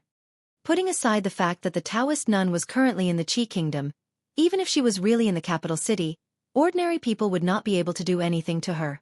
Ruoqing came over and refilled their teacups. In the past, Li Yi did not notice it, but after the busy new year, he found that there seemed to be a shortage of maids in the family. He should recruit a few more. At this time, Uncle Li came in from outside. Li Yi waved to him and said, Uncle Li, recruit a few more maids in the next 2 days. There are not enough people in the family. Ruoqing thought for a while and suddenly said, There is no need to go through so much trouble. There are many sisters in the brothel. They are clean and diligent. Why don't I pick a few of them and bring them here? That's good. Li Yi nodded. Suddenly, Li Xian thought of something and suddenly said, Today, the secret intelligence unit caught an ordinary believer of theirs. He was originally a farmer in the suburbs of the capital city. I don't know how he became a believer of the holy religion. I don't know if we can get information about the empress from him. Ruoqing finished pouring tea and left. Li Xian took a sip of tea and stopped talking about the holy religion. He looked back and asked, Miss Ruoqing, when do you plan to marry her? Li Yi looked up at him and asked, What about you? You are going to be the emperor soon, but you only have one empress. How many more do you plan to marry? Li Xian looked at him with slight disdain. It is enough for me to have Qin unlike you. Make a bet? Don't be too confident. Li Yi was waiting for the day when he would slap his own face. Sure, I am not afraid of you. No one expected that there was such a huge and terrifying force under the feet of the emperor of the capital. Last time, dozens of powerful officials were kidnapped and the entire upper class of the capital was purged. With great difficulty, they finally settled down and allowed the majority of people to have a good night's sleep. In the blink of an eye, such a thing had happened. Many people, before they went to sleep, worried that someone would set them on fire after they fell asleep, or that someone would slit their throat in their sleep. The officials and nobles of the capital strongly condemned this extremely vile behavior and urged the relevant departments to solve the case as soon as possible so that the capital could see the light of day. The Ministry of Justice, the Secret Intelligence Unit, the Supreme Court, and other departments working together to solve the case were quite efficient. In addition, because the ordinary believers of the holy religion did not have a firm will, the court finally obtained a key piece of evidence. The portrait of the Empress. Whether or not the portrait was similar was not an easy task. In the vast sea of people, finding someone with a portrait was not an easy task. But at least there was a new clue, and this was already a breakthrough. Rui took Zuamo to attend various occasions, and Mississippi Lu went to Lu Meng. These days, only he and Ruoqing were left at home. When he had nothing to do, he would sometimes play chess with her and discuss the script to kill time. Li Yi casually placed a chess piece down and muttered, It's useless even if we find the portrait. That Taoist nun is now in the Qi kingdom. Even if we take 10,000 steps back and assume that she's in the Jing kingdom, we won't be able to capture her unless we send out a few grandmasters at the same time. Not necessarily. Ruoqing shook her head and said, Maybe their empress is someone else. Besides the Taoist nun, who else was the empress? If Li Yi could get this wrong, wouldn't he have been kidnapped for nothing last time? Ruoqing put down a chess piece and suddenly looked up at him. She said, "Actually, I have something to hide from you." Li Yi was shocked and asked, "Could it be that you and Zuemo really?" Ruoqing looked at him seriously and said, "Actually, I am the empress they are talking about." Li Yi was relieved. It was not a big deal. He thought that Ruoqing and Zuemo were hiding it from him. He looked at Ruoqing and said seriously, "Actually, I also have something to hide from you." Ruoqing looked at him. Li Yi looked at her and said slowly, "Actually, I am the left emissary of the holy religion. My status is only below the empress." "I don't even know that you are the empress," he smiled and said. "When did you learn from Zuemo? You also like to make this kind of joke." "I am not joking." Ruoqing shook her head and said, "The holy religion only has the right emissary, not the left emissary." Li Yi put down the chess piece that he had picked up. After a moment of shock, his face showed doubt and disbelief. He asked, "What is going on?" "I don't know either." A trace of helplessness appeared on Ruoqing's face. "I don't know either. How did I become their empress?" Li Yi finally remembered something. It was something that he had almost forgotten. It was the painting that the man in blue showed him when he was brought to Suzhou by the Taoist nun. "So the death of Li Jianren and the burning of Prince Xian's residence were all done by them for you?" Ruoqing nodded. Li Yi suddenly smiled and shook his head. He looked at her and said, "As the empress, you don't even know how many emissaries there are in the holy religion." He turned around and opened a cabinet in the room. He took out a jade tablet and walked over to put it on the table. "I am not joking either." He looked at Ruoqing and knelt on one knee. He said solemnly, "Azure Dragon emissary Li Yi pays his respects to the empress." Chapter 965. The holy religion only had the right emissary, the white tiger emissary.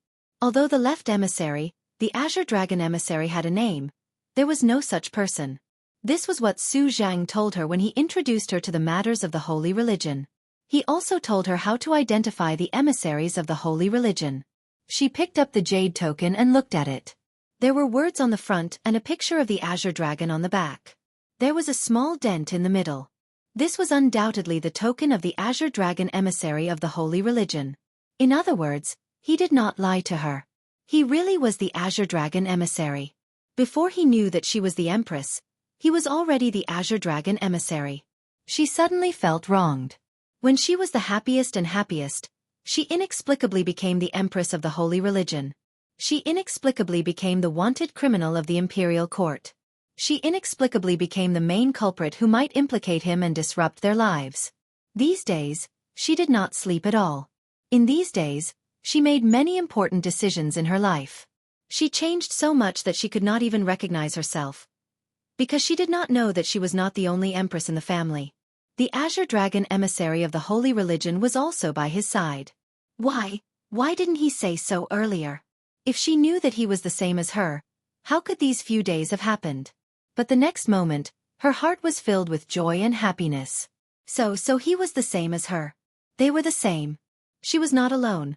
Looking at Ruoqing, who was stunned and had a complicated expression, Li Yi waved his hand in front of her eyes. Ruoqing, empress!" Ruoqing suddenly looked up at him and said, "I want to bite you." Li Yi was stunned. At this time, Ruoqing had already stood up and walked over. She grabbed his arm and bit down. She did not bite hard, but it was not light either. After a while, she let go. 2 rows of shallow teeth marks appeared on Li Yi's arm. This was not fair. Although he did not tell Ruoqing that he was the Blue Dragon envoy, Ruoqing did not tell him that she was the empress. Why was she the one who bit him? Forget it. I'll get my revenge later. Let's forget about it for now. We're on the same side anyway. It doesn't matter if he bites my arm or any other place. Li Yi stretched out his other hand and said, "Have you calmed down? Do you want another bite? I can't stay here anymore."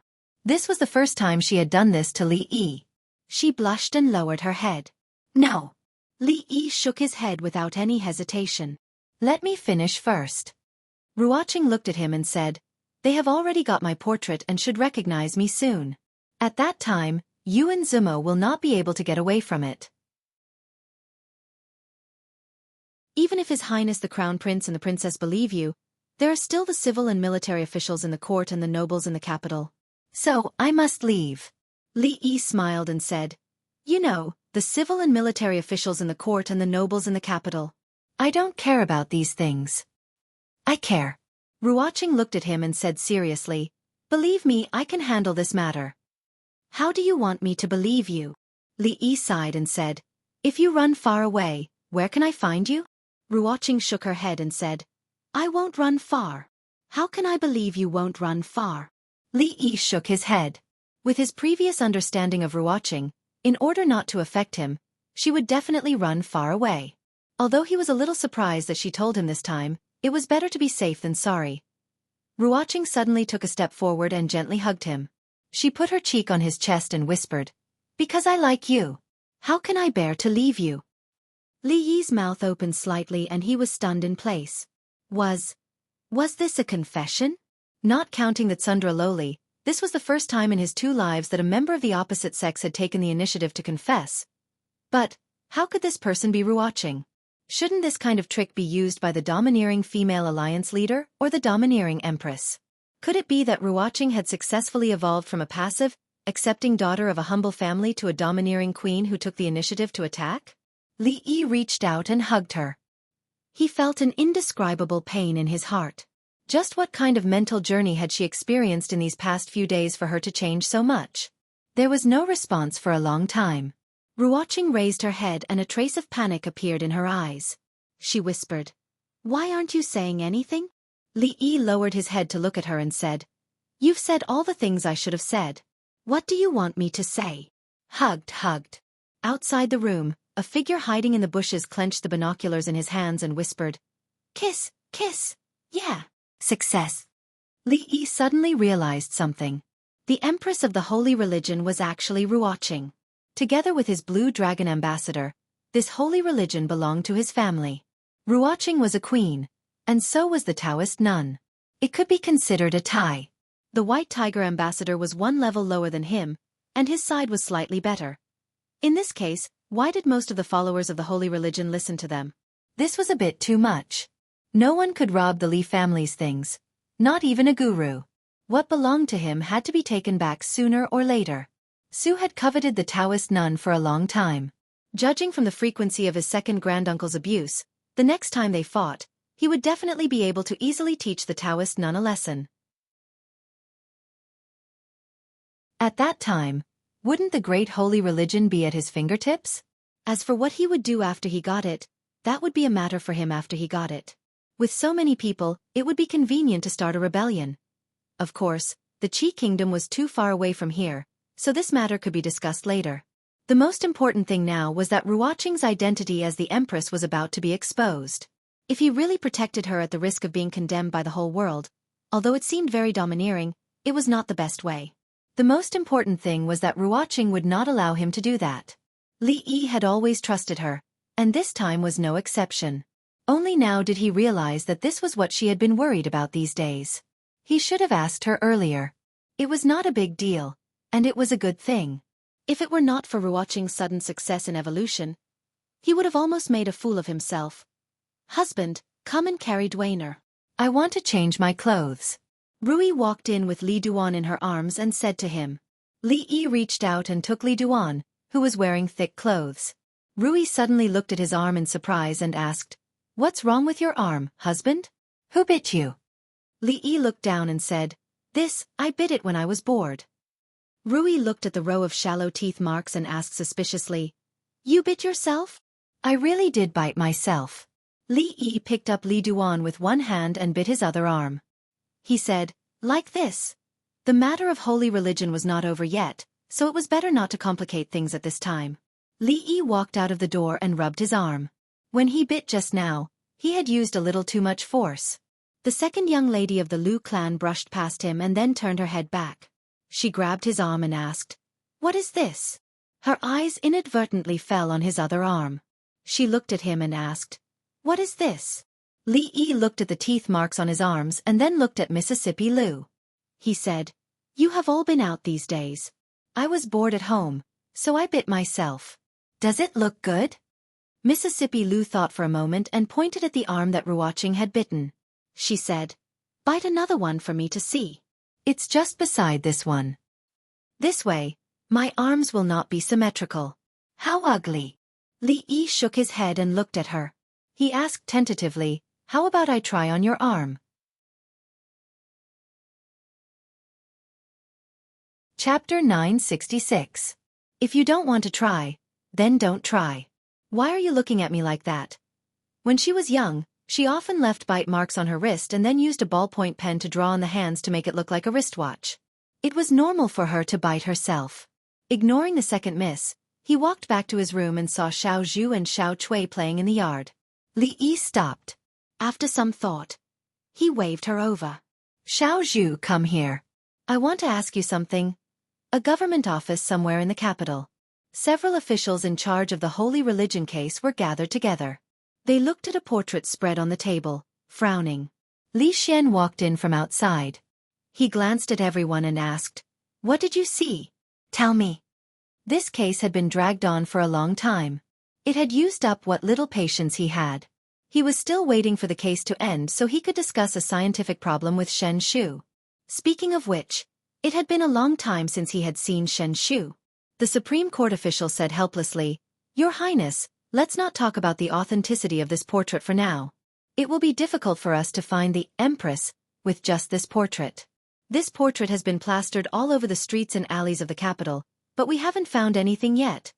On the other side, Governor Lu Dayou was deep in thought. He felt that he had seen the Empress in this portrait before, but he couldn't remember where he had seen her before. Annoyed, he picked up the file again and flipped through it. "All right, hurry up." Li Xian waved his hand. Just as he was about to walk out, he glanced at the portrait on the table and stopped. He walked back and looked at the portrait on the table in a daze. Lu Dayou put down the files of the two cases. As if realizing something, he walked over quickly and looked at the portrait on the table. The next moment, Li Xian put the portrait away. "Your Highness, you." The officials were confused. "I will take this portrait back and study it carefully. You are dismissed." He waved his hand, picked up the portrait, and left. All of the officials looked at each other in dismay. There was only a single original painting of the Heavenly Empress and they couldn't even find the person based on the original painting, much less the painter who had copied it. Just what did the Crown Prince want? Lu Dayou walked out in a daze. He was thinking about something that he had just figured out. It turned out that Li Jianren's death and the burning of Prince Xian's manor were not unrelated. Li Jianren wanted to harm Miss Ruoqing, so the people of Holy Religion sent him straight to hell.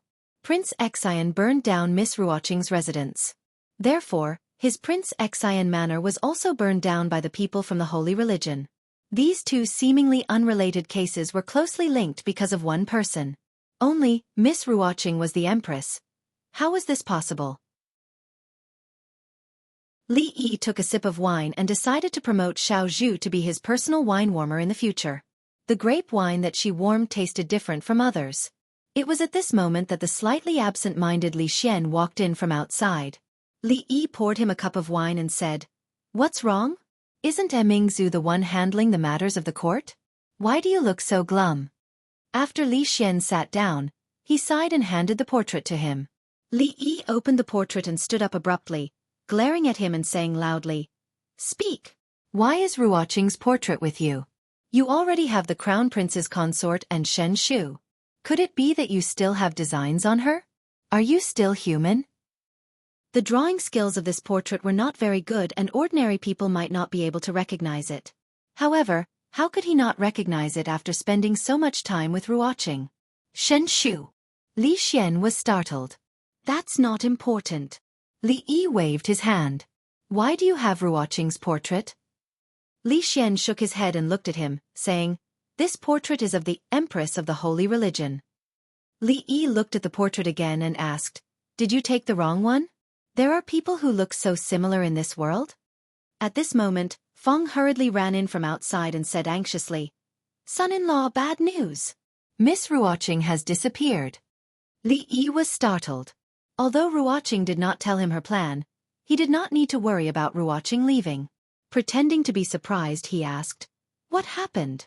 The people who were protecting Miss Ruoqing were all knocked unconscious. When they woke up, Miss Ruoqing had disappeared. Feng anxiously said, Son-in-law, don't worry, I have already sent people to look for her. Li, bad news. Xiao Zhu frantically ran out from Ruoqing's room and handed a letter to Li Yi. Wiping away her tears, she said with a sobbing voice, Miss has left. Li Yi opened the letter. In the letter, she explained in detail how she became the empress. Although this was not her original intention, in order to not implicate him and the Li family, the best way was for her to leave. Li Yi put down the letter and slowly sat down. After Li Xian looked over, his complexion changed. He shook his head and said, I didn't know. If I knew, I wouldn't have let them investigate. Xiao Zhu hugged Li Yi's arm and said with a sobbing voice, Li, what do we do? What do we do now? A servant of the Li family came over and said in a low voice, Marquis, a lord from the Ministry of Justice has come to visit. Li Yi waved his hand. Let him in. Greetings to your highness, greetings to Lord Li. An official from the Ministry of Justice came in and respectfully bowed. Li Xian was annoyed. He glanced at him and asked, What's the matter? The official looked up and said in a low voice, Your Highness, our people have just found the identity of the woman in the portrait. However, the Empress and County Marquis Li. What do you mean? Li Xian said coldly with a sullen face. What are you people from the Ministry of Justice doing? If he says it's the Empress, then it's the Empress. Can't you use your brain to think about it? Go back and investigate it seriously. After being scolded by the Crown Prince, the official from the Ministry of Justice could only nod his head in agreement and leave helplessly. Li Xian looked at Li Yi and said worriedly, Don't worry, I will order people to find Miss Ruoqing. Li Yi waved his hand, no need. In any case, she is the Empress of the Holy Religion. No. Li Xian shook his head repeatedly. Didn't you say last time that the Empress of the Holy Religion is that Taoist nun? How can there be two empresses? What happened to Miss Ruoqing was a misunderstanding. I will order the Taoist nun to be wanted in the whole Jing kingdom. Li Yi shook his head and said no more. Li Xian said solemnly, I will go back and order it now. Li Xian still had a worried look on his face when he left the Li residence. At this time, the Holy Religion was not the thing he was worried about. Miss Ruoqing had left. According to Li Yi's character, he would not let it go. If he left with her, there would be no meaning in the capital. In the yard, Fong looked at Li Yi, who was calmly drinking grape wine, and asked, Young master, Miss Ruoqing is the Empress of the Holy Religion. Aren't you surprised? Putting aside the fact that Miss Ruoqing had suddenly become the Empress, she had disappeared just like that. Young master's reaction should not be like this. So what if Ruoqing is the Empress? Li Yi looked at him and said, I'm also the Azure Dragon Envoy of the Holy Religion. Have I ever shown off before? The matter regarding the Holy Religion, which had caused a great commotion in the past few days, had yet to subside when another wave of commotion broke out in the capital.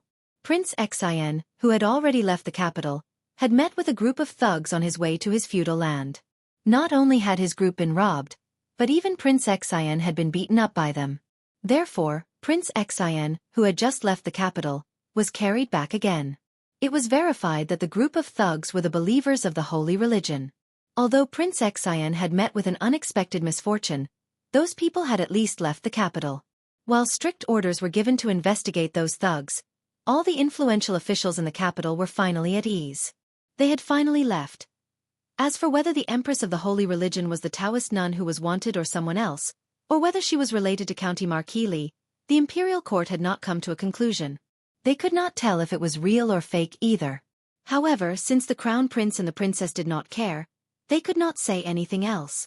It was fine as long as they were no longer threatened by those people in the future. Although the Ministry of Justice and the other government offices had investigated some things, they were unable to verify that the lady had disappeared from the capital. The crown prince had the intention to close the case and had even given them a death order. To them, this was also a good thing.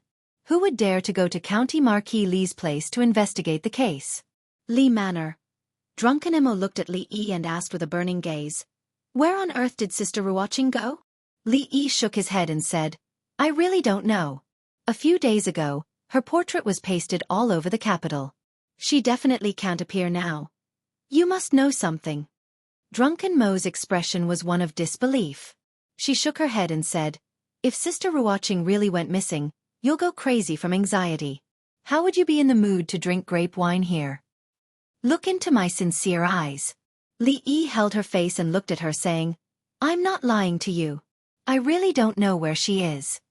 Drunken Mo pushed his hand away, feeling less nervous. Although she was still very curious as to why Sister Ruoqing had become the Empress, what was more important was that she was safe and sound. It was because if something were to really happen to her, a certain someone would be much more anxious than her. Li Yi saw Uncle Li walking past in a hurry and asked, Uncle Li, where are you going?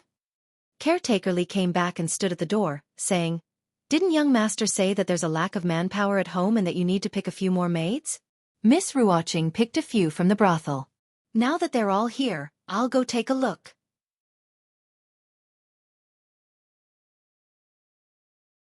Chapter 967. Compared with powerful officials of the same level, the Li family did not have many servants. This was because all the masters in the family did not have the habit of having servants serve them. However, there were still maids who were responsible for cleaning the room and serving tea to the guests. Ever since Zumo and Ruoqing moved in, the family seemed to be lacking in manpower. Before Ruoqing left, he picked a few diligent sisters from the brothel who had clean backgrounds. He knew them well and did not have to worry about anything else. Butler Li stood in the yard and looked at the few women standing in a row. He said solemnly, This is the marquis of our family. Open your eyes and look carefully. Don't mistake the master in the future. I will take you to see Madam later. He and Ru Yi didn't usually scold the servant girls. Uncle Li was the one who played the role of the bad guy. In his words, servants should act like servants. Even if the master was benevolent, the servants couldn't know what was good for them. The new maids needed to establish their authority. After saying this with a straight face, Uncle Li waved his hand and said, Okay, starting from the far left, introduce yourselves one by one. My name is Xiao Qiu, a maid said timidly. My name is Xiao Rong. Another maid stood up. I am Xiao Rou. I am Xiao Dai. There were a total of 5 maids who entered the mansion this time. They would be taken to see Ru Yi and Zumo later. Li Yi's gaze swept over them and moved to the last woman in white. The woman smiled and bowed slightly to him. Xiao Qing greets the marquis. Uncle Li turned around and said with a smile, Young master, I will take them to see Madam and second Madam. Wait, I still lack someone to grind ink in my study. Li Yi thought for a moment and looked at the maids again. He pointed casually and said, Xiao Qing. Uncle Li looked at him in surprise. Young master's study had long been taken over by the second miss, and the thing he usually did was bask in the sun in the courtyard. It was understandable that he lacked a servant girl to massage his shoulders and legs, but what kind of ink was he grinding for? However, the entire Li family was his. It was naturally not a problem to have a maid. Uncle Li looked at her and said, Xiao Qing, then you will follow the marquis from now on. The woman lowered her head and bowed again. Yes. This winter, it was likely that it would not snow at all. As the Lantern Festival approached, the weather began to warm up. By noon, there was not much chill. Yongning and Shaoning took off their thick fur coats and played on the lawn.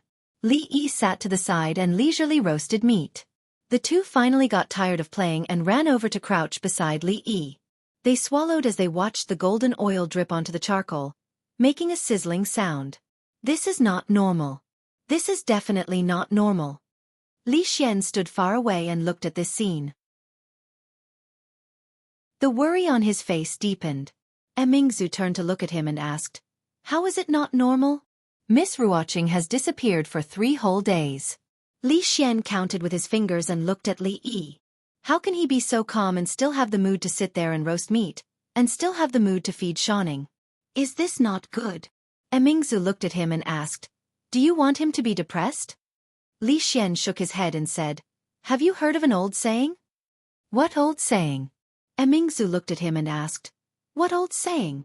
Li Xian said in a low voice, If you don't explode in silence, you will perish in silence.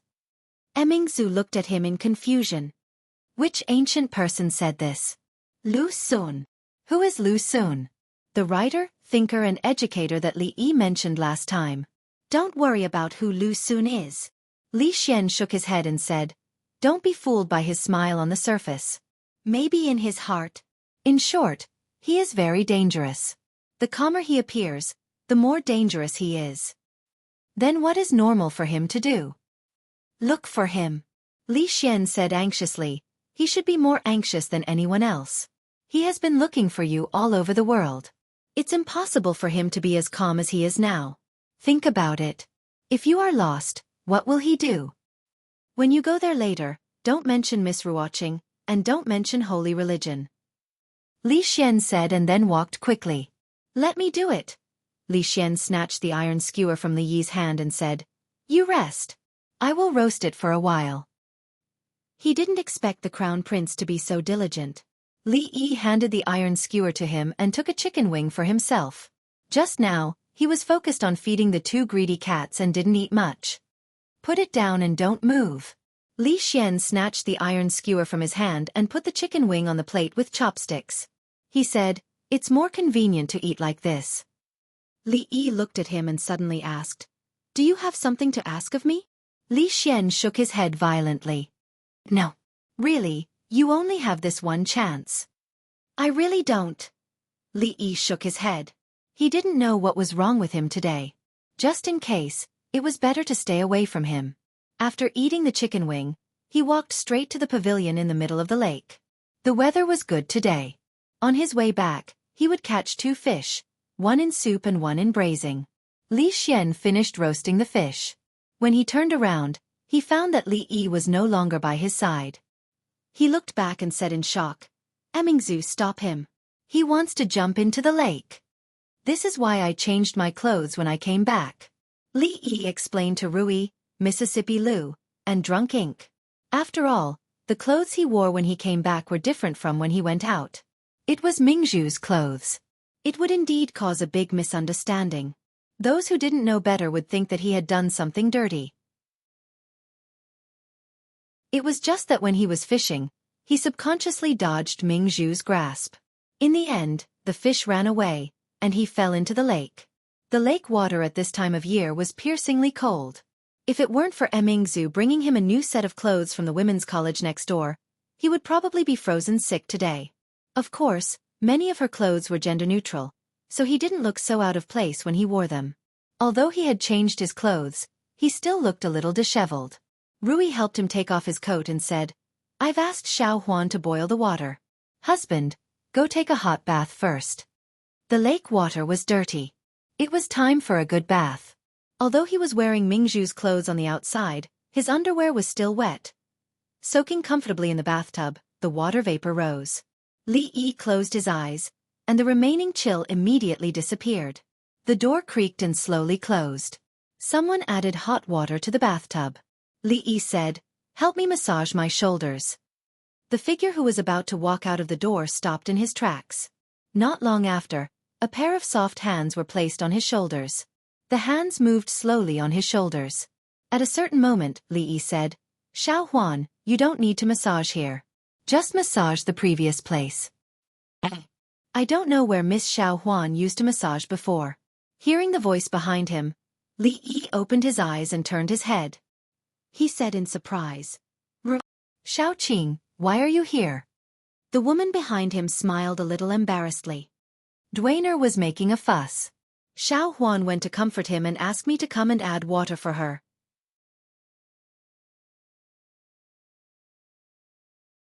Chapter 968. Xiaohuan, what's wrong? Did someone bully you? Xiaohuan had been listless for the past 2 days. Today, in half a day, Li Yi found that she was in a daze 3 times. When she sat alone at the stone table in the courtyard, Li Yi walked over and sat opposite her, asking with concern. No. Xiaohuan shook her head. She could not say that it was because the servant girl called Xiaoqing was too diligent and took away all the work that was supposed to be done by her. Moreover, the son-in-law seemed to treat that Miss Xiaoqing differently.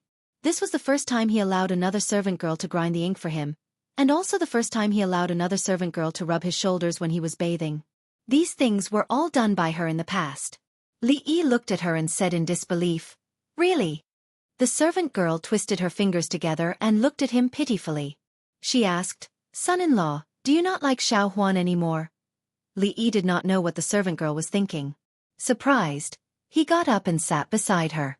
Pinching her face, he asked, Who said that? Who said son-in-law doesn't like Xiaohuan? The servant girl said pitifully, But son-in-law doesn't need Xiaofan to grind the ink, he doesn't need Xiaofan to bathe. Li then knew that she was actually jealous of Ruoqing. Ruoqing's identity as the Empress of Heaven had already been exposed. Although Li Xian did not let those people investigate further, but if she appeared in the capital with her original appearance, there would still be some trouble. So she ordered most of the followers of the holy religion to leave the capital, creating the illusion that the Empress of Heaven had already left the capital. Then, she disguised herself as a servant girl and came back without anyone knowing. Not to mention the other things of the holy religion, but the level of disguise, Li Yi himself had a deep understanding. With a mask on, even one's own parents would not be able to recognize it. Of course, he couldn't be more familiar with Ruoqing. This familiarity didn't just come from her face. On the first day he entered the mansion, he had recognized her at first sight. Knowing that she was Ruoqing, she naturally could not treat her like an ordinary servant girl, so she specially arranged for her to stay by her side, and arranged a room for her alone. Who would have thought that such a little difference would actually be discovered by Xiaofan? Li Yi pulled her over and asked with a smile, "Are you jealous of little Qing?" The little maid sniffled. "Of course not." Li Yi leaned close to her ear and whispered a few words. Xiaofan's eyes suddenly widened. She said in disbelief, "How is this possible? How could Xiao Qing be? Have you forgotten that the son-in-law also has a mask like that?" Xiaofan was startled. Her face revealed a look of realization, and then she became a little embarrassed. If little Qing was Miss Ruoqing, then it wouldn't be a problem. Why would it be a problem if it was Miss Ruoqing? Even she couldn't understand it herself. If he didn't explain it clearly to Xiaofan, who knew what she would think? The Li family was so big, and there were so many people. This matter, Li Yi didn't even have the time to tell Rui. If he showed any abnormalities, Ruoqing's efforts would be in vain. "Second madam, what's the matter?" The new servant girl of the Li family walked into a room and asked the woman in the room. Drunk Ink looked up at her and said, "It's nothing much. I heard that little Qing is good at grinding ink.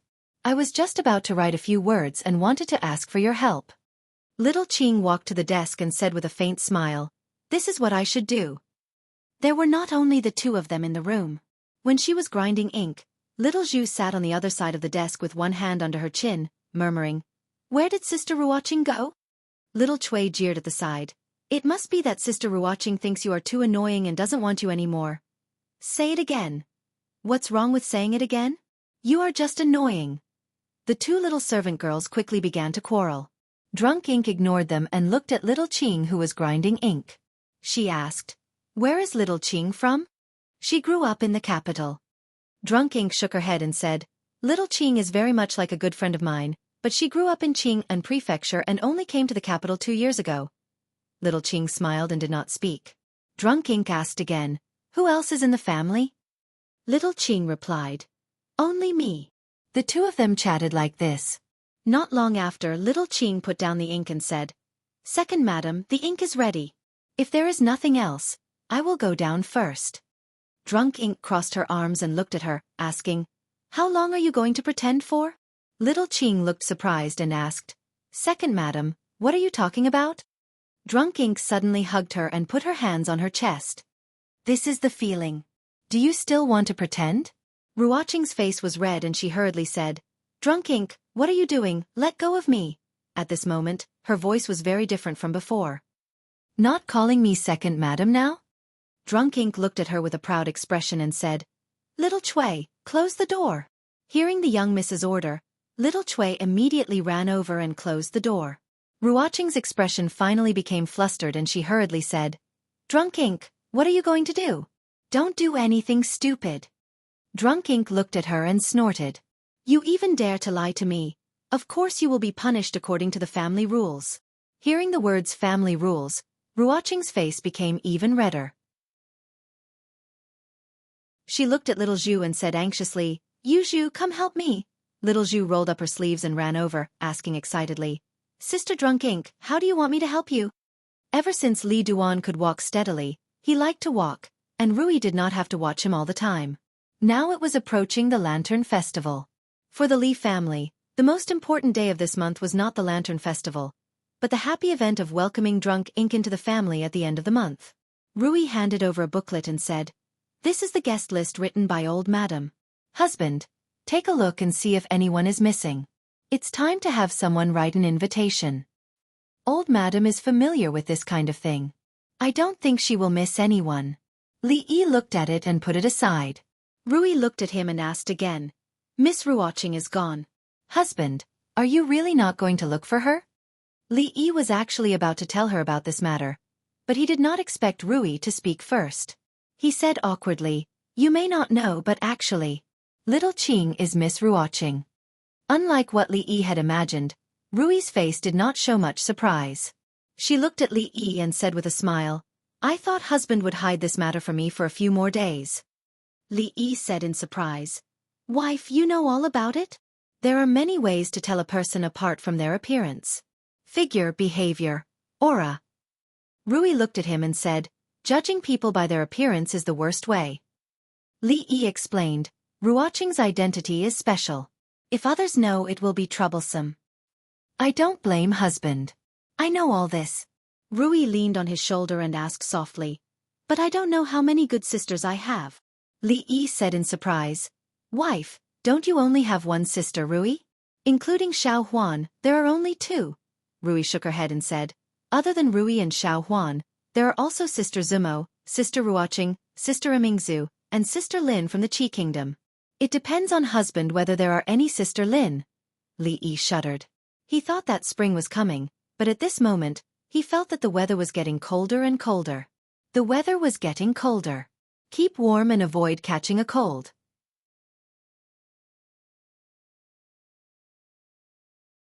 Chapter 969. Never underestimate a woman. If she had the identity of a grandmaster in addition to being a woman, then she should not be underestimated even more. This was what Li Yi had learned from his own experience. In fact, I have long known about Miss Ruoqing's feelings for my husband.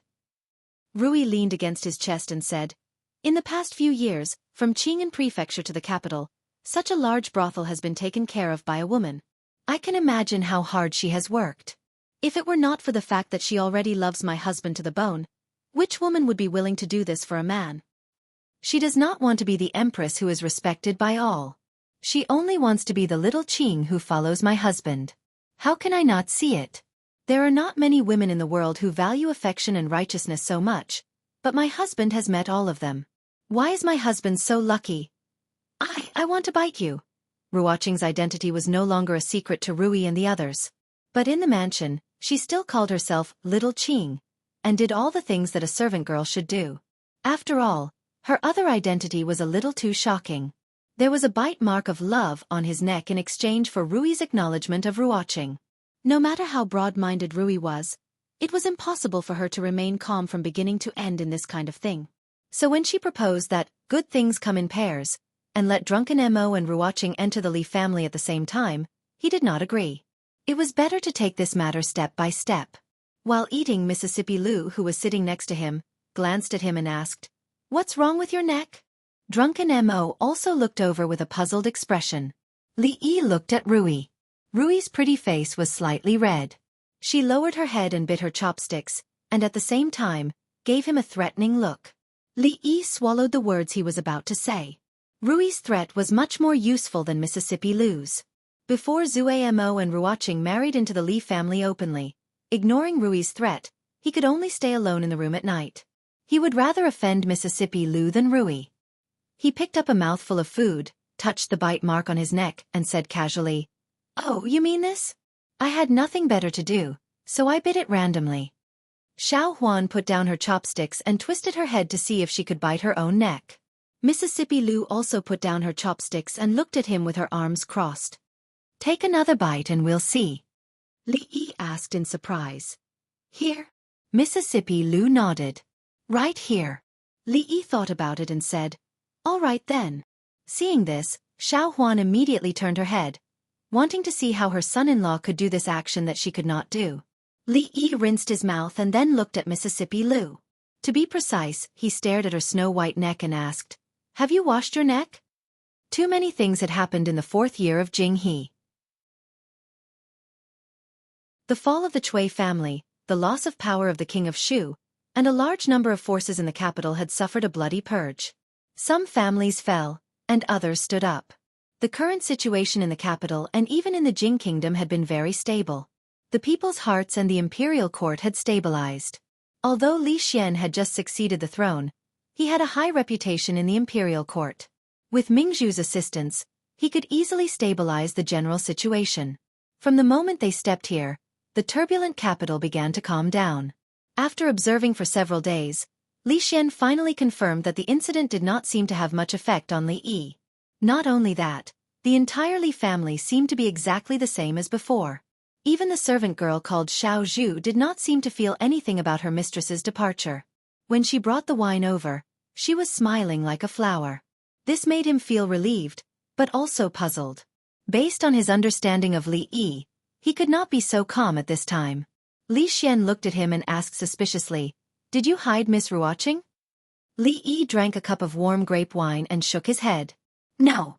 Li Xian looked at the servant girl who was pouring wine for Li Yi and suddenly said in surprise, "Your servant girl looks unfamiliar.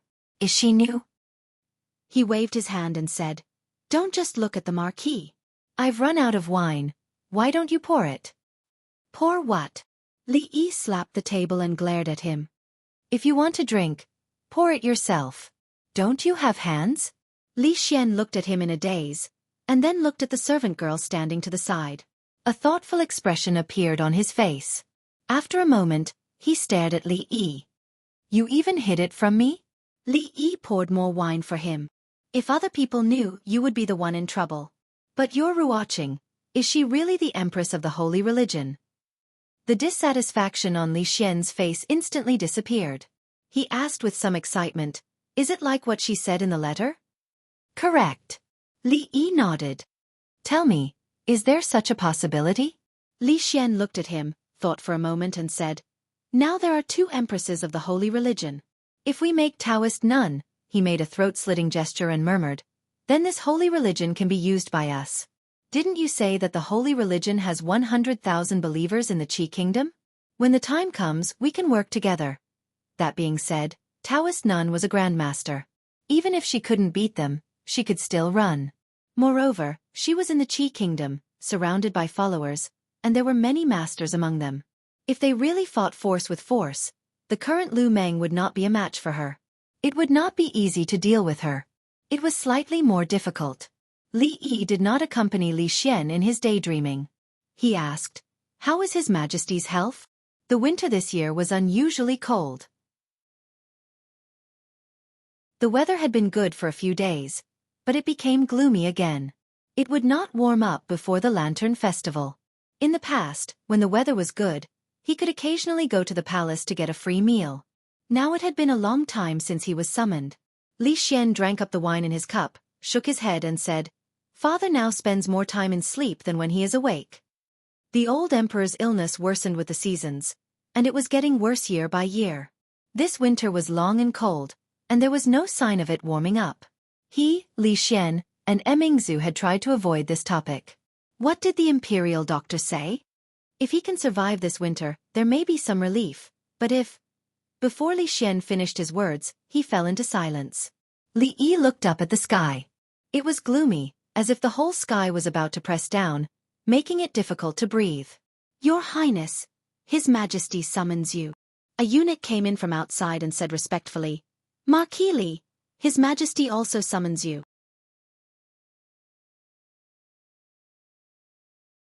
Chapter 970. His Majesty has just woken up and is talking with Her Highness the Empress and Her Highness the Consort Yan in the hall. "Wait in the side hall for a while," Changde said to Li Yi and Li Xian as he closed the door. Li Xian let out a breath and rubbed his hands together. He walked into the side hall and asked, "How many times has father woken up today?" Changde said, "Today is the second time." He woke up for a while in the morning and went back to sleep after eating some food. After walking into the side hall, they could no longer feel the cold air outside. Yongning saw Li Yi and ran over. She accidentally tripped and fell to the ground. Li Yi quickly ran over and picked her up. He asked with concern, "Are you hurt?" Although tears were already welling up in her eyes, she still shook her head and said in a soft voice, "It's not painful." Li Yi patted away the dust on her body and held her little hand. He said, "Be careful when you walk in the future, okay?" Yongning lowered her head and said obediently, I know. Not only was Yongning in the side hall, but Emingzu and Xiaofan were also there. There were also a few young princes and princesses playing in the distance. Teacher, what's wrong with father? The proud Lolita slowly raised her head and looked at Li Yi. There was a trace of unconcealable panic in the depths of her clear eyes. Li Yi patted her head and said, His Majesty is fine. He just wants to talk to you. Don't you have many things to say to your father? Li Yi looked at Emingzu. She was sitting there with a dazed expression and her eyes were out of focus. A eunuch walked in and said softly, Your Highness the Crown Prince, eldest princess, His Majesty summons you. Li Xian and Emingzu brought Yongning, Xiaofan, and the group of princes and princesses into the hall. Li Yi sat alone in the side hall, staring blankly at the dancing flames in the furnace. It was quiet in the side hall. Only the crackling sound of the firewood in the stove could be heard. Li Yi's heart was also peaceful. It was so peaceful that he couldn't even hear the only sound. He had already vaguely guessed some things. After an unknown amount of time, perhaps a quarter of an hour, or perhaps an hour, Li Xian's voice rang in his ears. Li Yi looked up at him and realized that Emingzu, Yongning, and Xiaofan were already standing in front of him. Li Xian's eyes were a little red as he said in a low voice, Father wants you to go. Li Yi nodded, stood up, and walked out of the side hall. The cold wind blew against his face. He tightened his clothes. Chongda had already opened another door and said, Come in. When Li Yi walked into the hall, the first thing he smelled was a faint fragrance. The fragrance of white fungus and lotus seed soup. He slowly walked to the bed and bowed. This official greets. Cough, no need. A weak voice came from the bed. Emperor Jing leaned on the bed, looked at him and asked, Have you eaten? Not yet. Li Yi shook his head. It was not time to eat at this time. Emperor Jing tilted his head to look and gestured. Then eat here. Chongda, help Shen up. A bowl of white fungus and lotus seed soup that had been cooked too well, and a few simple side dishes. Although they were simple, it was very intimate. In the early years of Jing He, in Ningguang Fu, there were also these few side dishes and a bowl of white fungus and lotus seed soup that had been cooked too well. Zhen still remember that day when you said that you had a stubborn disease that prevented you from being an official. A eunuch at the side wanted to pick up the spoon for him. Emperor Jing waved his hand with difficulty and picked up the spoon himself. He said, Why did Zhen not punish you for deceiving the emperor at that time? Li Yi took a sip of the soup and shook his head. He smiled and said, One who does not know is not guilty. Moreover, if your majesty had deceived the emperor at that time, no one would have saved your majesty that night. Everything is fate. Emperor Jing nodded and said with a smile, Pour wine for Zhen. Li Yi poured himself a cup of grape wine and shook his head. He said, Your Majesty, you have forgotten that you cannot drink wine. He took a sip of wine. Emperor Jing suddenly looked at him and asked, Are you not afraid that the wine is poisoned? Li Yi shook his head and said, If your Majesty wanted to poison the wine, why did you wait until today? Emperor Jing nodded and said, Yes, if I wanted to poison the wine, after you offered Tianfa, after you used the brothel to spread rumors to force the king of Shu to leave the capital, after you gathered the people in the martial arts world, after you used a play to destroy the literary family of the Jing kingdom, after you got rid of the Cui family, and when you wanted to help Emingzu ascend the throne, I would have done it. Li Yi drank the wine in his cup and shook his head. He said, Tianfa was what your majesty wanted. The king of Shu left the capital was also what your majesty wanted. The one who wanted to destroy the Chu family was your majesty. The one who wanted to get rid of the Cui family and support Emingzu was your majesty. I will not take the blame for this. Emperor Jing looked at him and said slowly, In the end, you did not let Zhen down. Li Yi cupped his hands and said, Thank you for your trust, your majesty. Emperor Jing put down his chopsticks and covered his chest. After a long pause he said, Zhen will leave soon.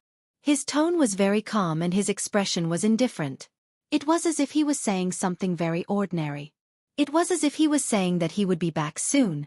Just like just now, he casually asked Li Yi, Have you eaten? Li Yi hoped that was the case. Emperor Jing looked at Li Yi and suddenly asked, You know everything. Can you tell Zhen where people go after they die? Is there really an underworld? There was no fear on his face, only curiosity. I don't know whether there is an underworld or not. Li Yi shook his head and said, "But sometimes death is not the end but the beginning." "What do you mean?" "It is possible that when your majesty wakes up, you will find that you are no longer in the imperial palace, not in the Jing kingdom, but in the Qi kingdom, in the Wu kingdom, or in another world. At that time, your majesty will not be like this. Perhaps you are just a baby, a naughty child, or a young man." Li Yi looked at Emperor Jing and said, "It seems difficult to understand, but a few years ago, your majesty certainly did not think that anyone could fly to the sky, right?" Emperor Jing looked at him and asked, "You mean, fly to the sky like those people in the Academy of Sciences?" Li Yi shook his head and said, "They can only fly a little more than 10 feet, at most a few hundred feet. I said that people can fly thousands of feet, tens of thousands of feet, and even to the moon. At that time, from the capital to the Qi kingdom, it will not take several months, but only 1 to 4 hours. Mere mortals can also fly to the moon? Not only that, but if the sun is not too hot, mortals can even fly to the sun. Your majesty can imagine that in the distant future, a celestial punishment can raise the entire capital to the ground, making the capital region barren for 100 years. Your majesty may also not imagine that there is a heavenly eye that allows your majesty to see what is happening in any place in the Jing kingdom from the imperial palace. Your majesty certainly can't imagine that one day, I can send a message to your majesty from the Qi kingdom.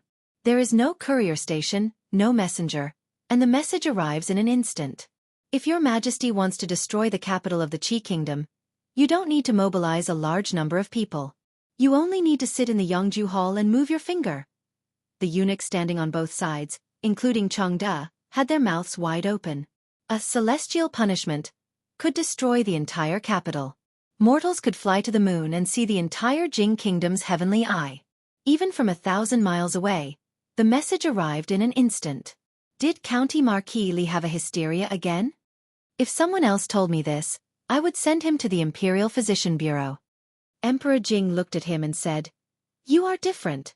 I don't trust others, but I trust you. It's a pity that I won't be able to see this day." He sighed with regret on his face. Then he said, "Changde, call Xian'er and Emingzu to come here."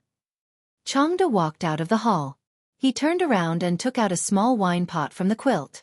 He smiled and said, "Shaning understands me the best." He poured a cup of wine for himself. Li Yi did not stop him. Emperor Jing took a sip and closed his eyes. After a while he slowly opened his eyes and said, "After I leave, please take care of Emingzu and Xian'er." Li Xian and Emingzu walked in. Emperor Jing slowly stood up and held their hands. Then he looked at Li Yi and said with a smile, "I hand over the world to you."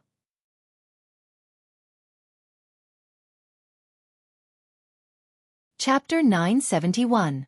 Today was the 15th day of the first lunar month. The capital was getting more and more prosperous every year. It was just past noon, but the streets in the city were already crowded. The Li family. Xiaofan poked her head out of the kitchen and said, "Young master, I want to eat sesame filling. Second miss also wants to eat sesame filling." The small kitchen was not big to begin with. Li Yi was making yuan shao, Ruoqing was helping by the side, the proud Lolita was helping on the other side, and Yongning was running around. The place was a bit crowded. Even if the others wanted to help, they could not come in. Li Yi waved his hand to indicate that he understood. Yongning approached Li Yi and said sweetly, "Brother, Cindy wants to eat sugar filling." Li Yi's hands were full of glutinous rice flour. He tapped the tip of her nose and said, "You can only eat 2 sugar filling. If you have cavities, it will be very painful." Yongning thought about it and looked up at him. She held out 3 fingers and said, "How about 3? Looking at her pitiful look, Li Yi could only nod. 3 it is, no more." "Okay." Yongning nodded her head forcefully. Worried that Li Yi would go back on his words, she hurriedly ran to Shanning's side and stared with wide eyes. The proud Lolita was holding a small sieve and shaking it. Inside the sieve were yuan shao and glutinous rice flour. The yuan shao shaken this way was round and round. She was never tired of this work. After shaking for a while, she slowly walked over and looked at Li Yi. She said, "Sir, can you make some bean paste filling? I will bring it to father when I return to the palace in the afternoon. Father loves to eat bean paste filling the most." Li Yi smiled at her and said, "Sister Xiaoqing is already preparing the filling. We will make it together later. The proud Lolita immediately became happy. Yongning walked to her side and looked at the small sieve in her hand. She whispered, "Sister, can I play with this?" Yuan Shao was to be eaten in the evening. It was still early. The 15th day of the first lunar month was the busiest day of the year in the capital city. Yongning and Shaoning spent most of their time in the palace. They had to go back at night, so they couldn't miss this opportunity. After lunch, Li Yi took the two of them to the street.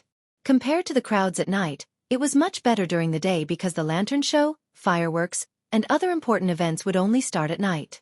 On the street, there were vendors selling all kinds of snacks, street acrobatics, and all kinds of mechanical gadgets. The two young ladies could not take it all in. Li Yi looked at the bustling crowd, the row upon row of shops, and the endless stream of hawkers on the street. He deeply felt that in these 2 years, the capital had changed a lot. He bought a sugar figurine for Yongning and Shouning that represented their zodiac signs and casually asked the old sugar figurine seller, "Sir, how's business today?" The old man grinned and said, "Business is good. In the past, it would take a day to sell, but today, it's all sold out in an hour." Li Yi looked at the sugar figurine in their hands and said with a smile, "Sir, your skill is good. The sugar figurine is so lifelike. It's not surprising that business is good. I think life at home must be good?" The old man shook his head and said, "This old man has been selling sugar figurines all his life. It's only in the past 2 years that life has gotten better. If it weren't for His Majesty's compassion for people like us and reducing taxes 3 times, I'm afraid I would have frozen to death at home in the winter of the year before last." The shop assistant at the tea stall next to him curled his lips and said, "Old Zhang, you're still acting pitiful here. This year, a sugar figurine seller built new houses for his 2 sons and married new wives. Next year, your sugar figurine shop will be opening soon. Tell me what's there to cry about." The old man frowned and said discontentedly, "This old man has this year because of His Majesty's benevolent policy. It's not like I haven't experienced hard times. But Wang irks you, you brat. You got a good policy from the beginning." After the proud Lolita finished eating the sugar figurine, she licked her rosy lips and shook Li Yi's arm. She said, "Sir, I want more." Li Yi looked at Yongning on the other side and found that she was also looking at him eagerly. He nodded and looked at the old man selling sugar figurines. He said, "Sir, 2 more please." The old man took out 2 more sugar figurines. When Li Yi paid, he waved his hand and looked at Yongning and Shaoning. He said with a smile, "Little girl, you're so handsome. Today is a good day. I'll give these 2 sugar figurines to them." Li Yi handed the sugar figurines to them and said, "Hurry up and thank the old grandpa." "Thank you, old grandpa." "Thank you, old grandpa," the 2 young girls said obediently. The wrinkles on the old man's face smoothed out like a blooming chrysanthemum. Li Yi held the hands of the 2 young girls and stood on the street. The shouts, peddlers, conversations, and quarrels entered his ears. Together with the images in his eyes, they weaved together to form the embryonic form of a prosperous era. It was a pity that the person who weaved it personally would not be able to see the birth of this prosperous era. It's a pity that His Majesty's health. Sigh, everyone is saying that His Majesty is probably... Oh my God, why can't he open his eyes and see? The old man and the shop assistant were still chatting. The proud Lolita bit the sugar figurine in her mouth and lowered her head. She said softly, "Sir, let's go home." Li Yi nodded. He held their hands and walked in the direction they had come from.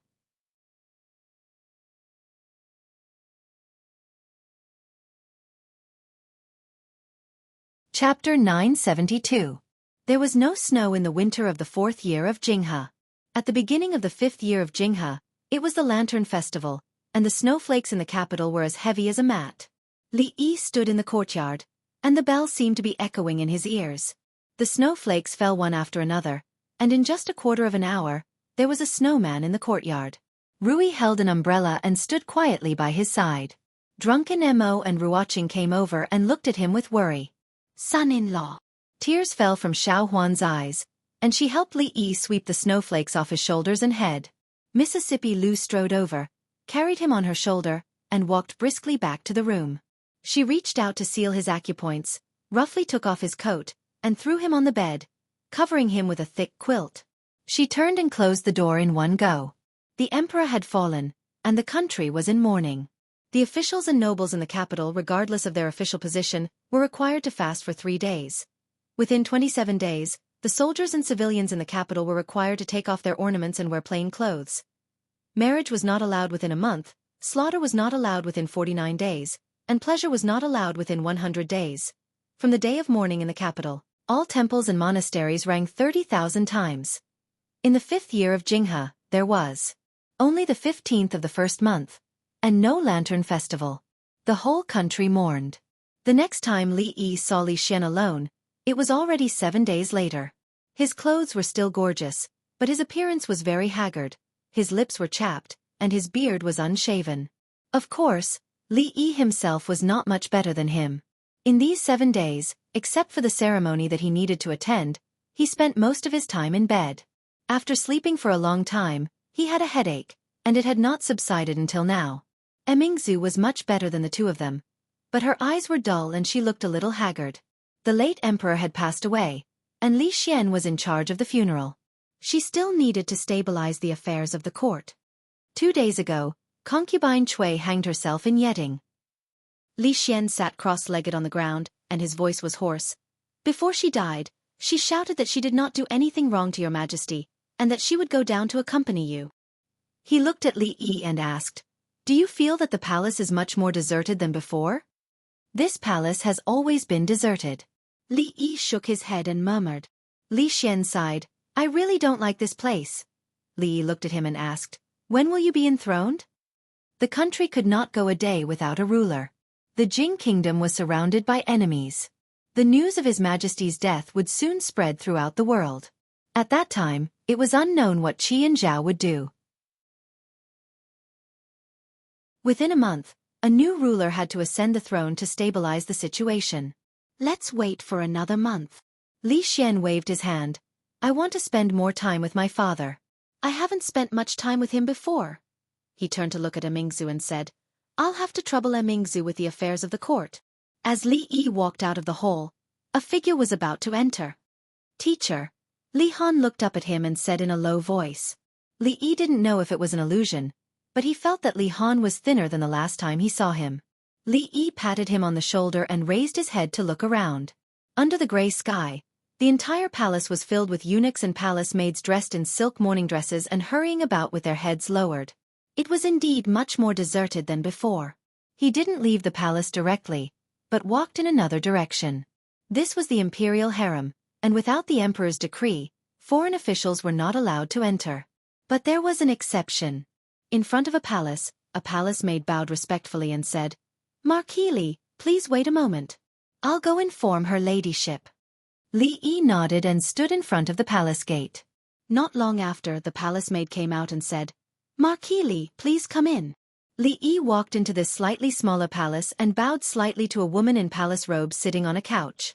"Greetings, Her Ladyship Yen." "Lord Li, no need to be so polite." There was a trace of tiredness between concubine Yan's brows. She held her forehead and pointed in a direction, saying, "They're both in their rooms. It's good for you to go see." Li Yi passed through a side door, and palace maids and eunuchs kept bowing to him. In front of a room, a palace maid said in a low voice, "Their Highnesses haven't been sleeping well these past few days.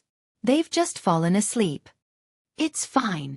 Li Yi gently pushed open the door and slowly closed it. On a large bed in the room, 2 figures, one big and one small, were hugging each other.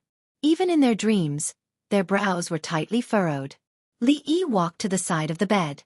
His footsteps were very light and silent. The proud Lolita suddenly woke up from her dream. After seeing him, she was startled, and her eyes immediately filled with tears. She was wearing Hello Kitty pajamas and threw herself into Li Yi's arms. Tears flowed out of her eyes as she choked. "Sir, Father Emperor is gone." "I'm so scared." Her voice woke Yongning up. Yongning, who was wearing sheep pajamas, crawled out of the bed. Her eyes were slightly panicked, and she grabbed Shaoning with one hand and Li Yi with the other, not letting go. Li Yi sat on the side of the bed and held them in his arms. He whispered, "With Sir here, don't be afraid." He looked at the dark room and the tear-stained face in his arms. He helped her wipe away her tears and said, "Hurry up and put on your clothes. Sir will take you out of the palace." "Really?" The proud Lolita raised her head to look at him, and there were still traces of tears on her face. Really? Li Yi nodded. The proud Lolita left Li Yi's arms, lowered her head and whispered, Then sir, please turn around. I'm going to change. Not long after, Li Yi walked out holding the hands of the two girls. Concubine Yen stood up and slowly said, Take them out of the palace. This is not a place for them to stay. Li Yi nodded, looked at her and said, Thank you, Concubine Yen. Concubine Yen waved her hand and walked into the depths of the palace. Taking Shaoning and Yongning out of the palace only required Concubine Yan's permission and a word from Li Xian. Concubine Yen did not have any objections. Li Yi asked a eunuch to bring a message to Li Xian, and then he took them out of the palace. When he walked out of the palace, he looked back. Thick, dark clouds gathered above the palaces, and the pressure made it hard for people to breathe. Concubine Yen was right. This deep palace was indeed not a place for them to stay. Birth, old age, sickness, and death. This was a law that no one could escape. Heaven was unfair. Some people were born to be beggars, and some were born to be emperors. Heaven was also fair. No matter beggars or emperors, they could not escape death in the end. Heaven was impartial. The former emperor was loved and remembered by the people for his benevolent policies. During his reign, he carried out several reforms, improved the people's livelihood, supported the poor, adjusted the tax laws, and reorganized military discipline. He personally created a golden age that had never been seen since the founding of the Jing kingdom. Now that the former emperor had passed away, the golden age had ended, and the whole country was grieving. In a month, the new emperor would be enthroned, and that would be the beginning of a golden age. A new golden age. Foreign Affairs. Chapter of Emperor Jing. On the 15th day of the first lunar month in the 5th year of Jinghe, it snowed continuously in 13 states of the capital region, and the emperor passed away in the Hall of Healing. At the entrance of the emergency room of Shijing City Central Hospital, China, a little girl of about 5 or 6 years old had tears in her eyes. She held a woman's hand and sobbed, Mom, I'm sorry. If it weren't for me, Dad wouldn't have died. The woman squatted down and gently wiped the tears from her eyes. She said, Xiaoyi, don't cry. It's not your fault. The door of the emergency room suddenly opened, and a few doctors in white coats came out. The beautiful woman immediately stood up and asked with a worried face, Doctor, how is he? He's out of danger for the time being. The doctor walking in front said, then shook his head and said, The patient's head was hit, and he's still in a coma. If he can wake up within 24 hours, he'll be fine. If he doesn't wake up, the woman asked in a trembling voice, What if he doesn't wake up? Please be mentally prepared, the doctor said. The doctor said, and the woman fell back to her seat. Dad, wake up quickly. Xiaoyi doesn't want to eat cotton candy. Xiaoyi wants Dad to wake up. In the ward, a pale man was lying on the bed. The little girl held his hand and whispered. The woman pushed the door open and came in. She squatted down and picked her up. She said, Xiaoyi, get ready to go to school. Xiaoyi doesn't want to go to school. Xiaoyi wants Dad to wake up. The little girl shook her head and said stubbornly, Dad has been sleeping for a month. Why hasn't he woken up yet? Adults can't stay in bed. The woman turned her face away so that the child wouldn't see her tears fall. She took a deep breath and said, Xiaoyi, Dad will sleep for a long time. Mom, you're lying. The little girl raised her head and looked at her stubbornly. She said, I saw Dad's fingers move just now. He's going to wake up soon. Xiaoyi. The woman's face sank for the first time. Seeing the tears in the little girl's eyes, she could only sigh and pick her up. She said softly, Xiaoyi, let's go to school, okay? The little girl choked and said, Mom, Xiaoyi didn't lie. Dad's fingers really moved. The woman closed her eyes and looked at the man on the sickbed for a long time.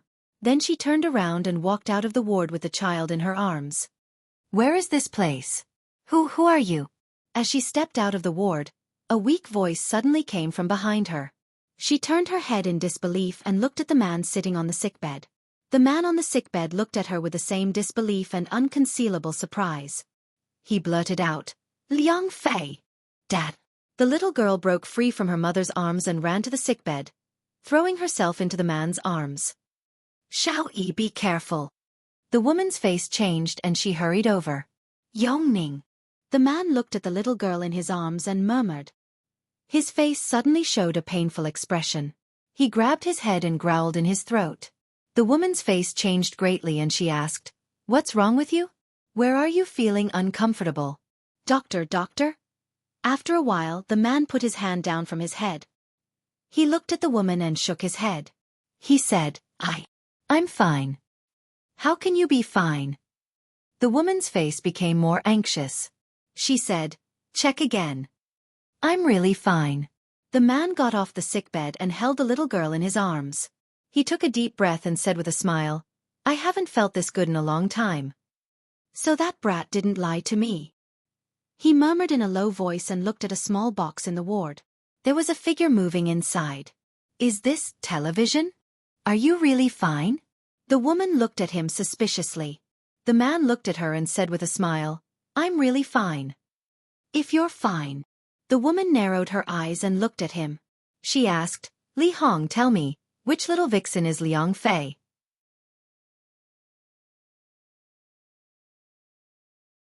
He pulled out a dagger from his waist and stabbed the man's waist. "No!" The woman only had time to let out a scream. The dagger in the thief's hand fell into the man's hand. The man held the little girl in one hand and threw the dagger aside.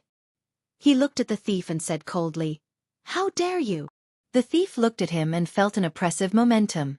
Suddenly, a burst of fear came from the bottom of his heart. His back was soaked with cold sweat. His legs gave way and he fell to the ground. "Wow! Dad is so powerful." The little girl put her arms around the man's neck. Her eyes were full of little stars. She kissed him hard on the face. The woman next to him also looked at him in disbelief. Her beautiful eyes were full of splendor. The hospital security guards rushed out and restrained the thief. A young woman ran out and bowed to the man. "My ID card and bank card are in the bag. Thank you so much." The man looked at her miniskirt and revealed a small part of her chest. He frowned and said, "You're naked in broad daylight. What a scandal." The young woman looked up at him and said, "You." The man shook his head. "As a woman, how can you be so shameless? You're crazy." The young woman glared at him and hurried away in high heels. A moment later, in the sightseeing elevator of the provincial library, the man looked at the gradually shrinking figure below and smiled. "Why did you have to come to the library?" Walking out of the elevator, the woman shook her head and said, "What books do you want to buy? I'll go buy them. You and Xiaoyi sit here for a while." The man shook his head and said, "Just walk around here. I'll go back in a while." Next to a bookshelf, the man picked up a book and murmured, "Apollo Program, Amsterdam, Moon Landing. Universe, Black Hole, Interstellar Travel. TNT, Atomic Bomb, Hydrogen Bomb." He walked to another place and picked up a newspaper. iPhone 10 production stopped. Song Jing Kong announced marriage. The woman walked to his side and asked in confusion, "What are you talking about?" "Nothing." The man smiled and closed his eyes. He quickly opened them and said, "Let's go home." "You're not buying books?" "Not anymore." The man nodded. He carried the little girl and held the woman's hand. When they walked to the elevator, he glanced at the rest area and suddenly stopped in his tracks. The woman turned around and looked at him. "What's wrong?" "I met a friend." The man put the little girl down and said, "Xiaoyi and Mom stay here for a while. Dad will be there soon." He walked to the rest area and walked to the side of a young man. He pointed at the computer on the table and asked with a smile, "Young man, can I borrow your computer for a while?" The young man raised his head and nodded sleepily.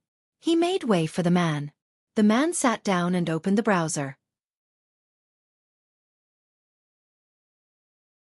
He typed the words Jing Kingdom in the search box and clicked on Search. The Way of Confucianism, The Unfettered Scholar. The man clicked on a few web pages, shook his head, and closed them. "Thank you. What's your name?" He smiled and extended his hand. The young man was stunned. He shook his hand and said, "Li. Nice to meet you." The man smiled at him. The young man nodded and turned around to sit down. The man raised his leg and kicked the young man's butt. The young man lay on the ground in a very indecent position. "How dare you flirt with my daughter? I'll collect some interest first." The man glared at him fiercely and turned around to leave. The young man got up from the ground in shock. He stared blankly at the elegant man in a suit as he left. He cursed in his heart. He just came to the library to take a nap, but he actually met a lunatic. At the door of the elevator, the middle-aged man picked up the little girl and held the woman's hand. He smiled and said, "Let's go home."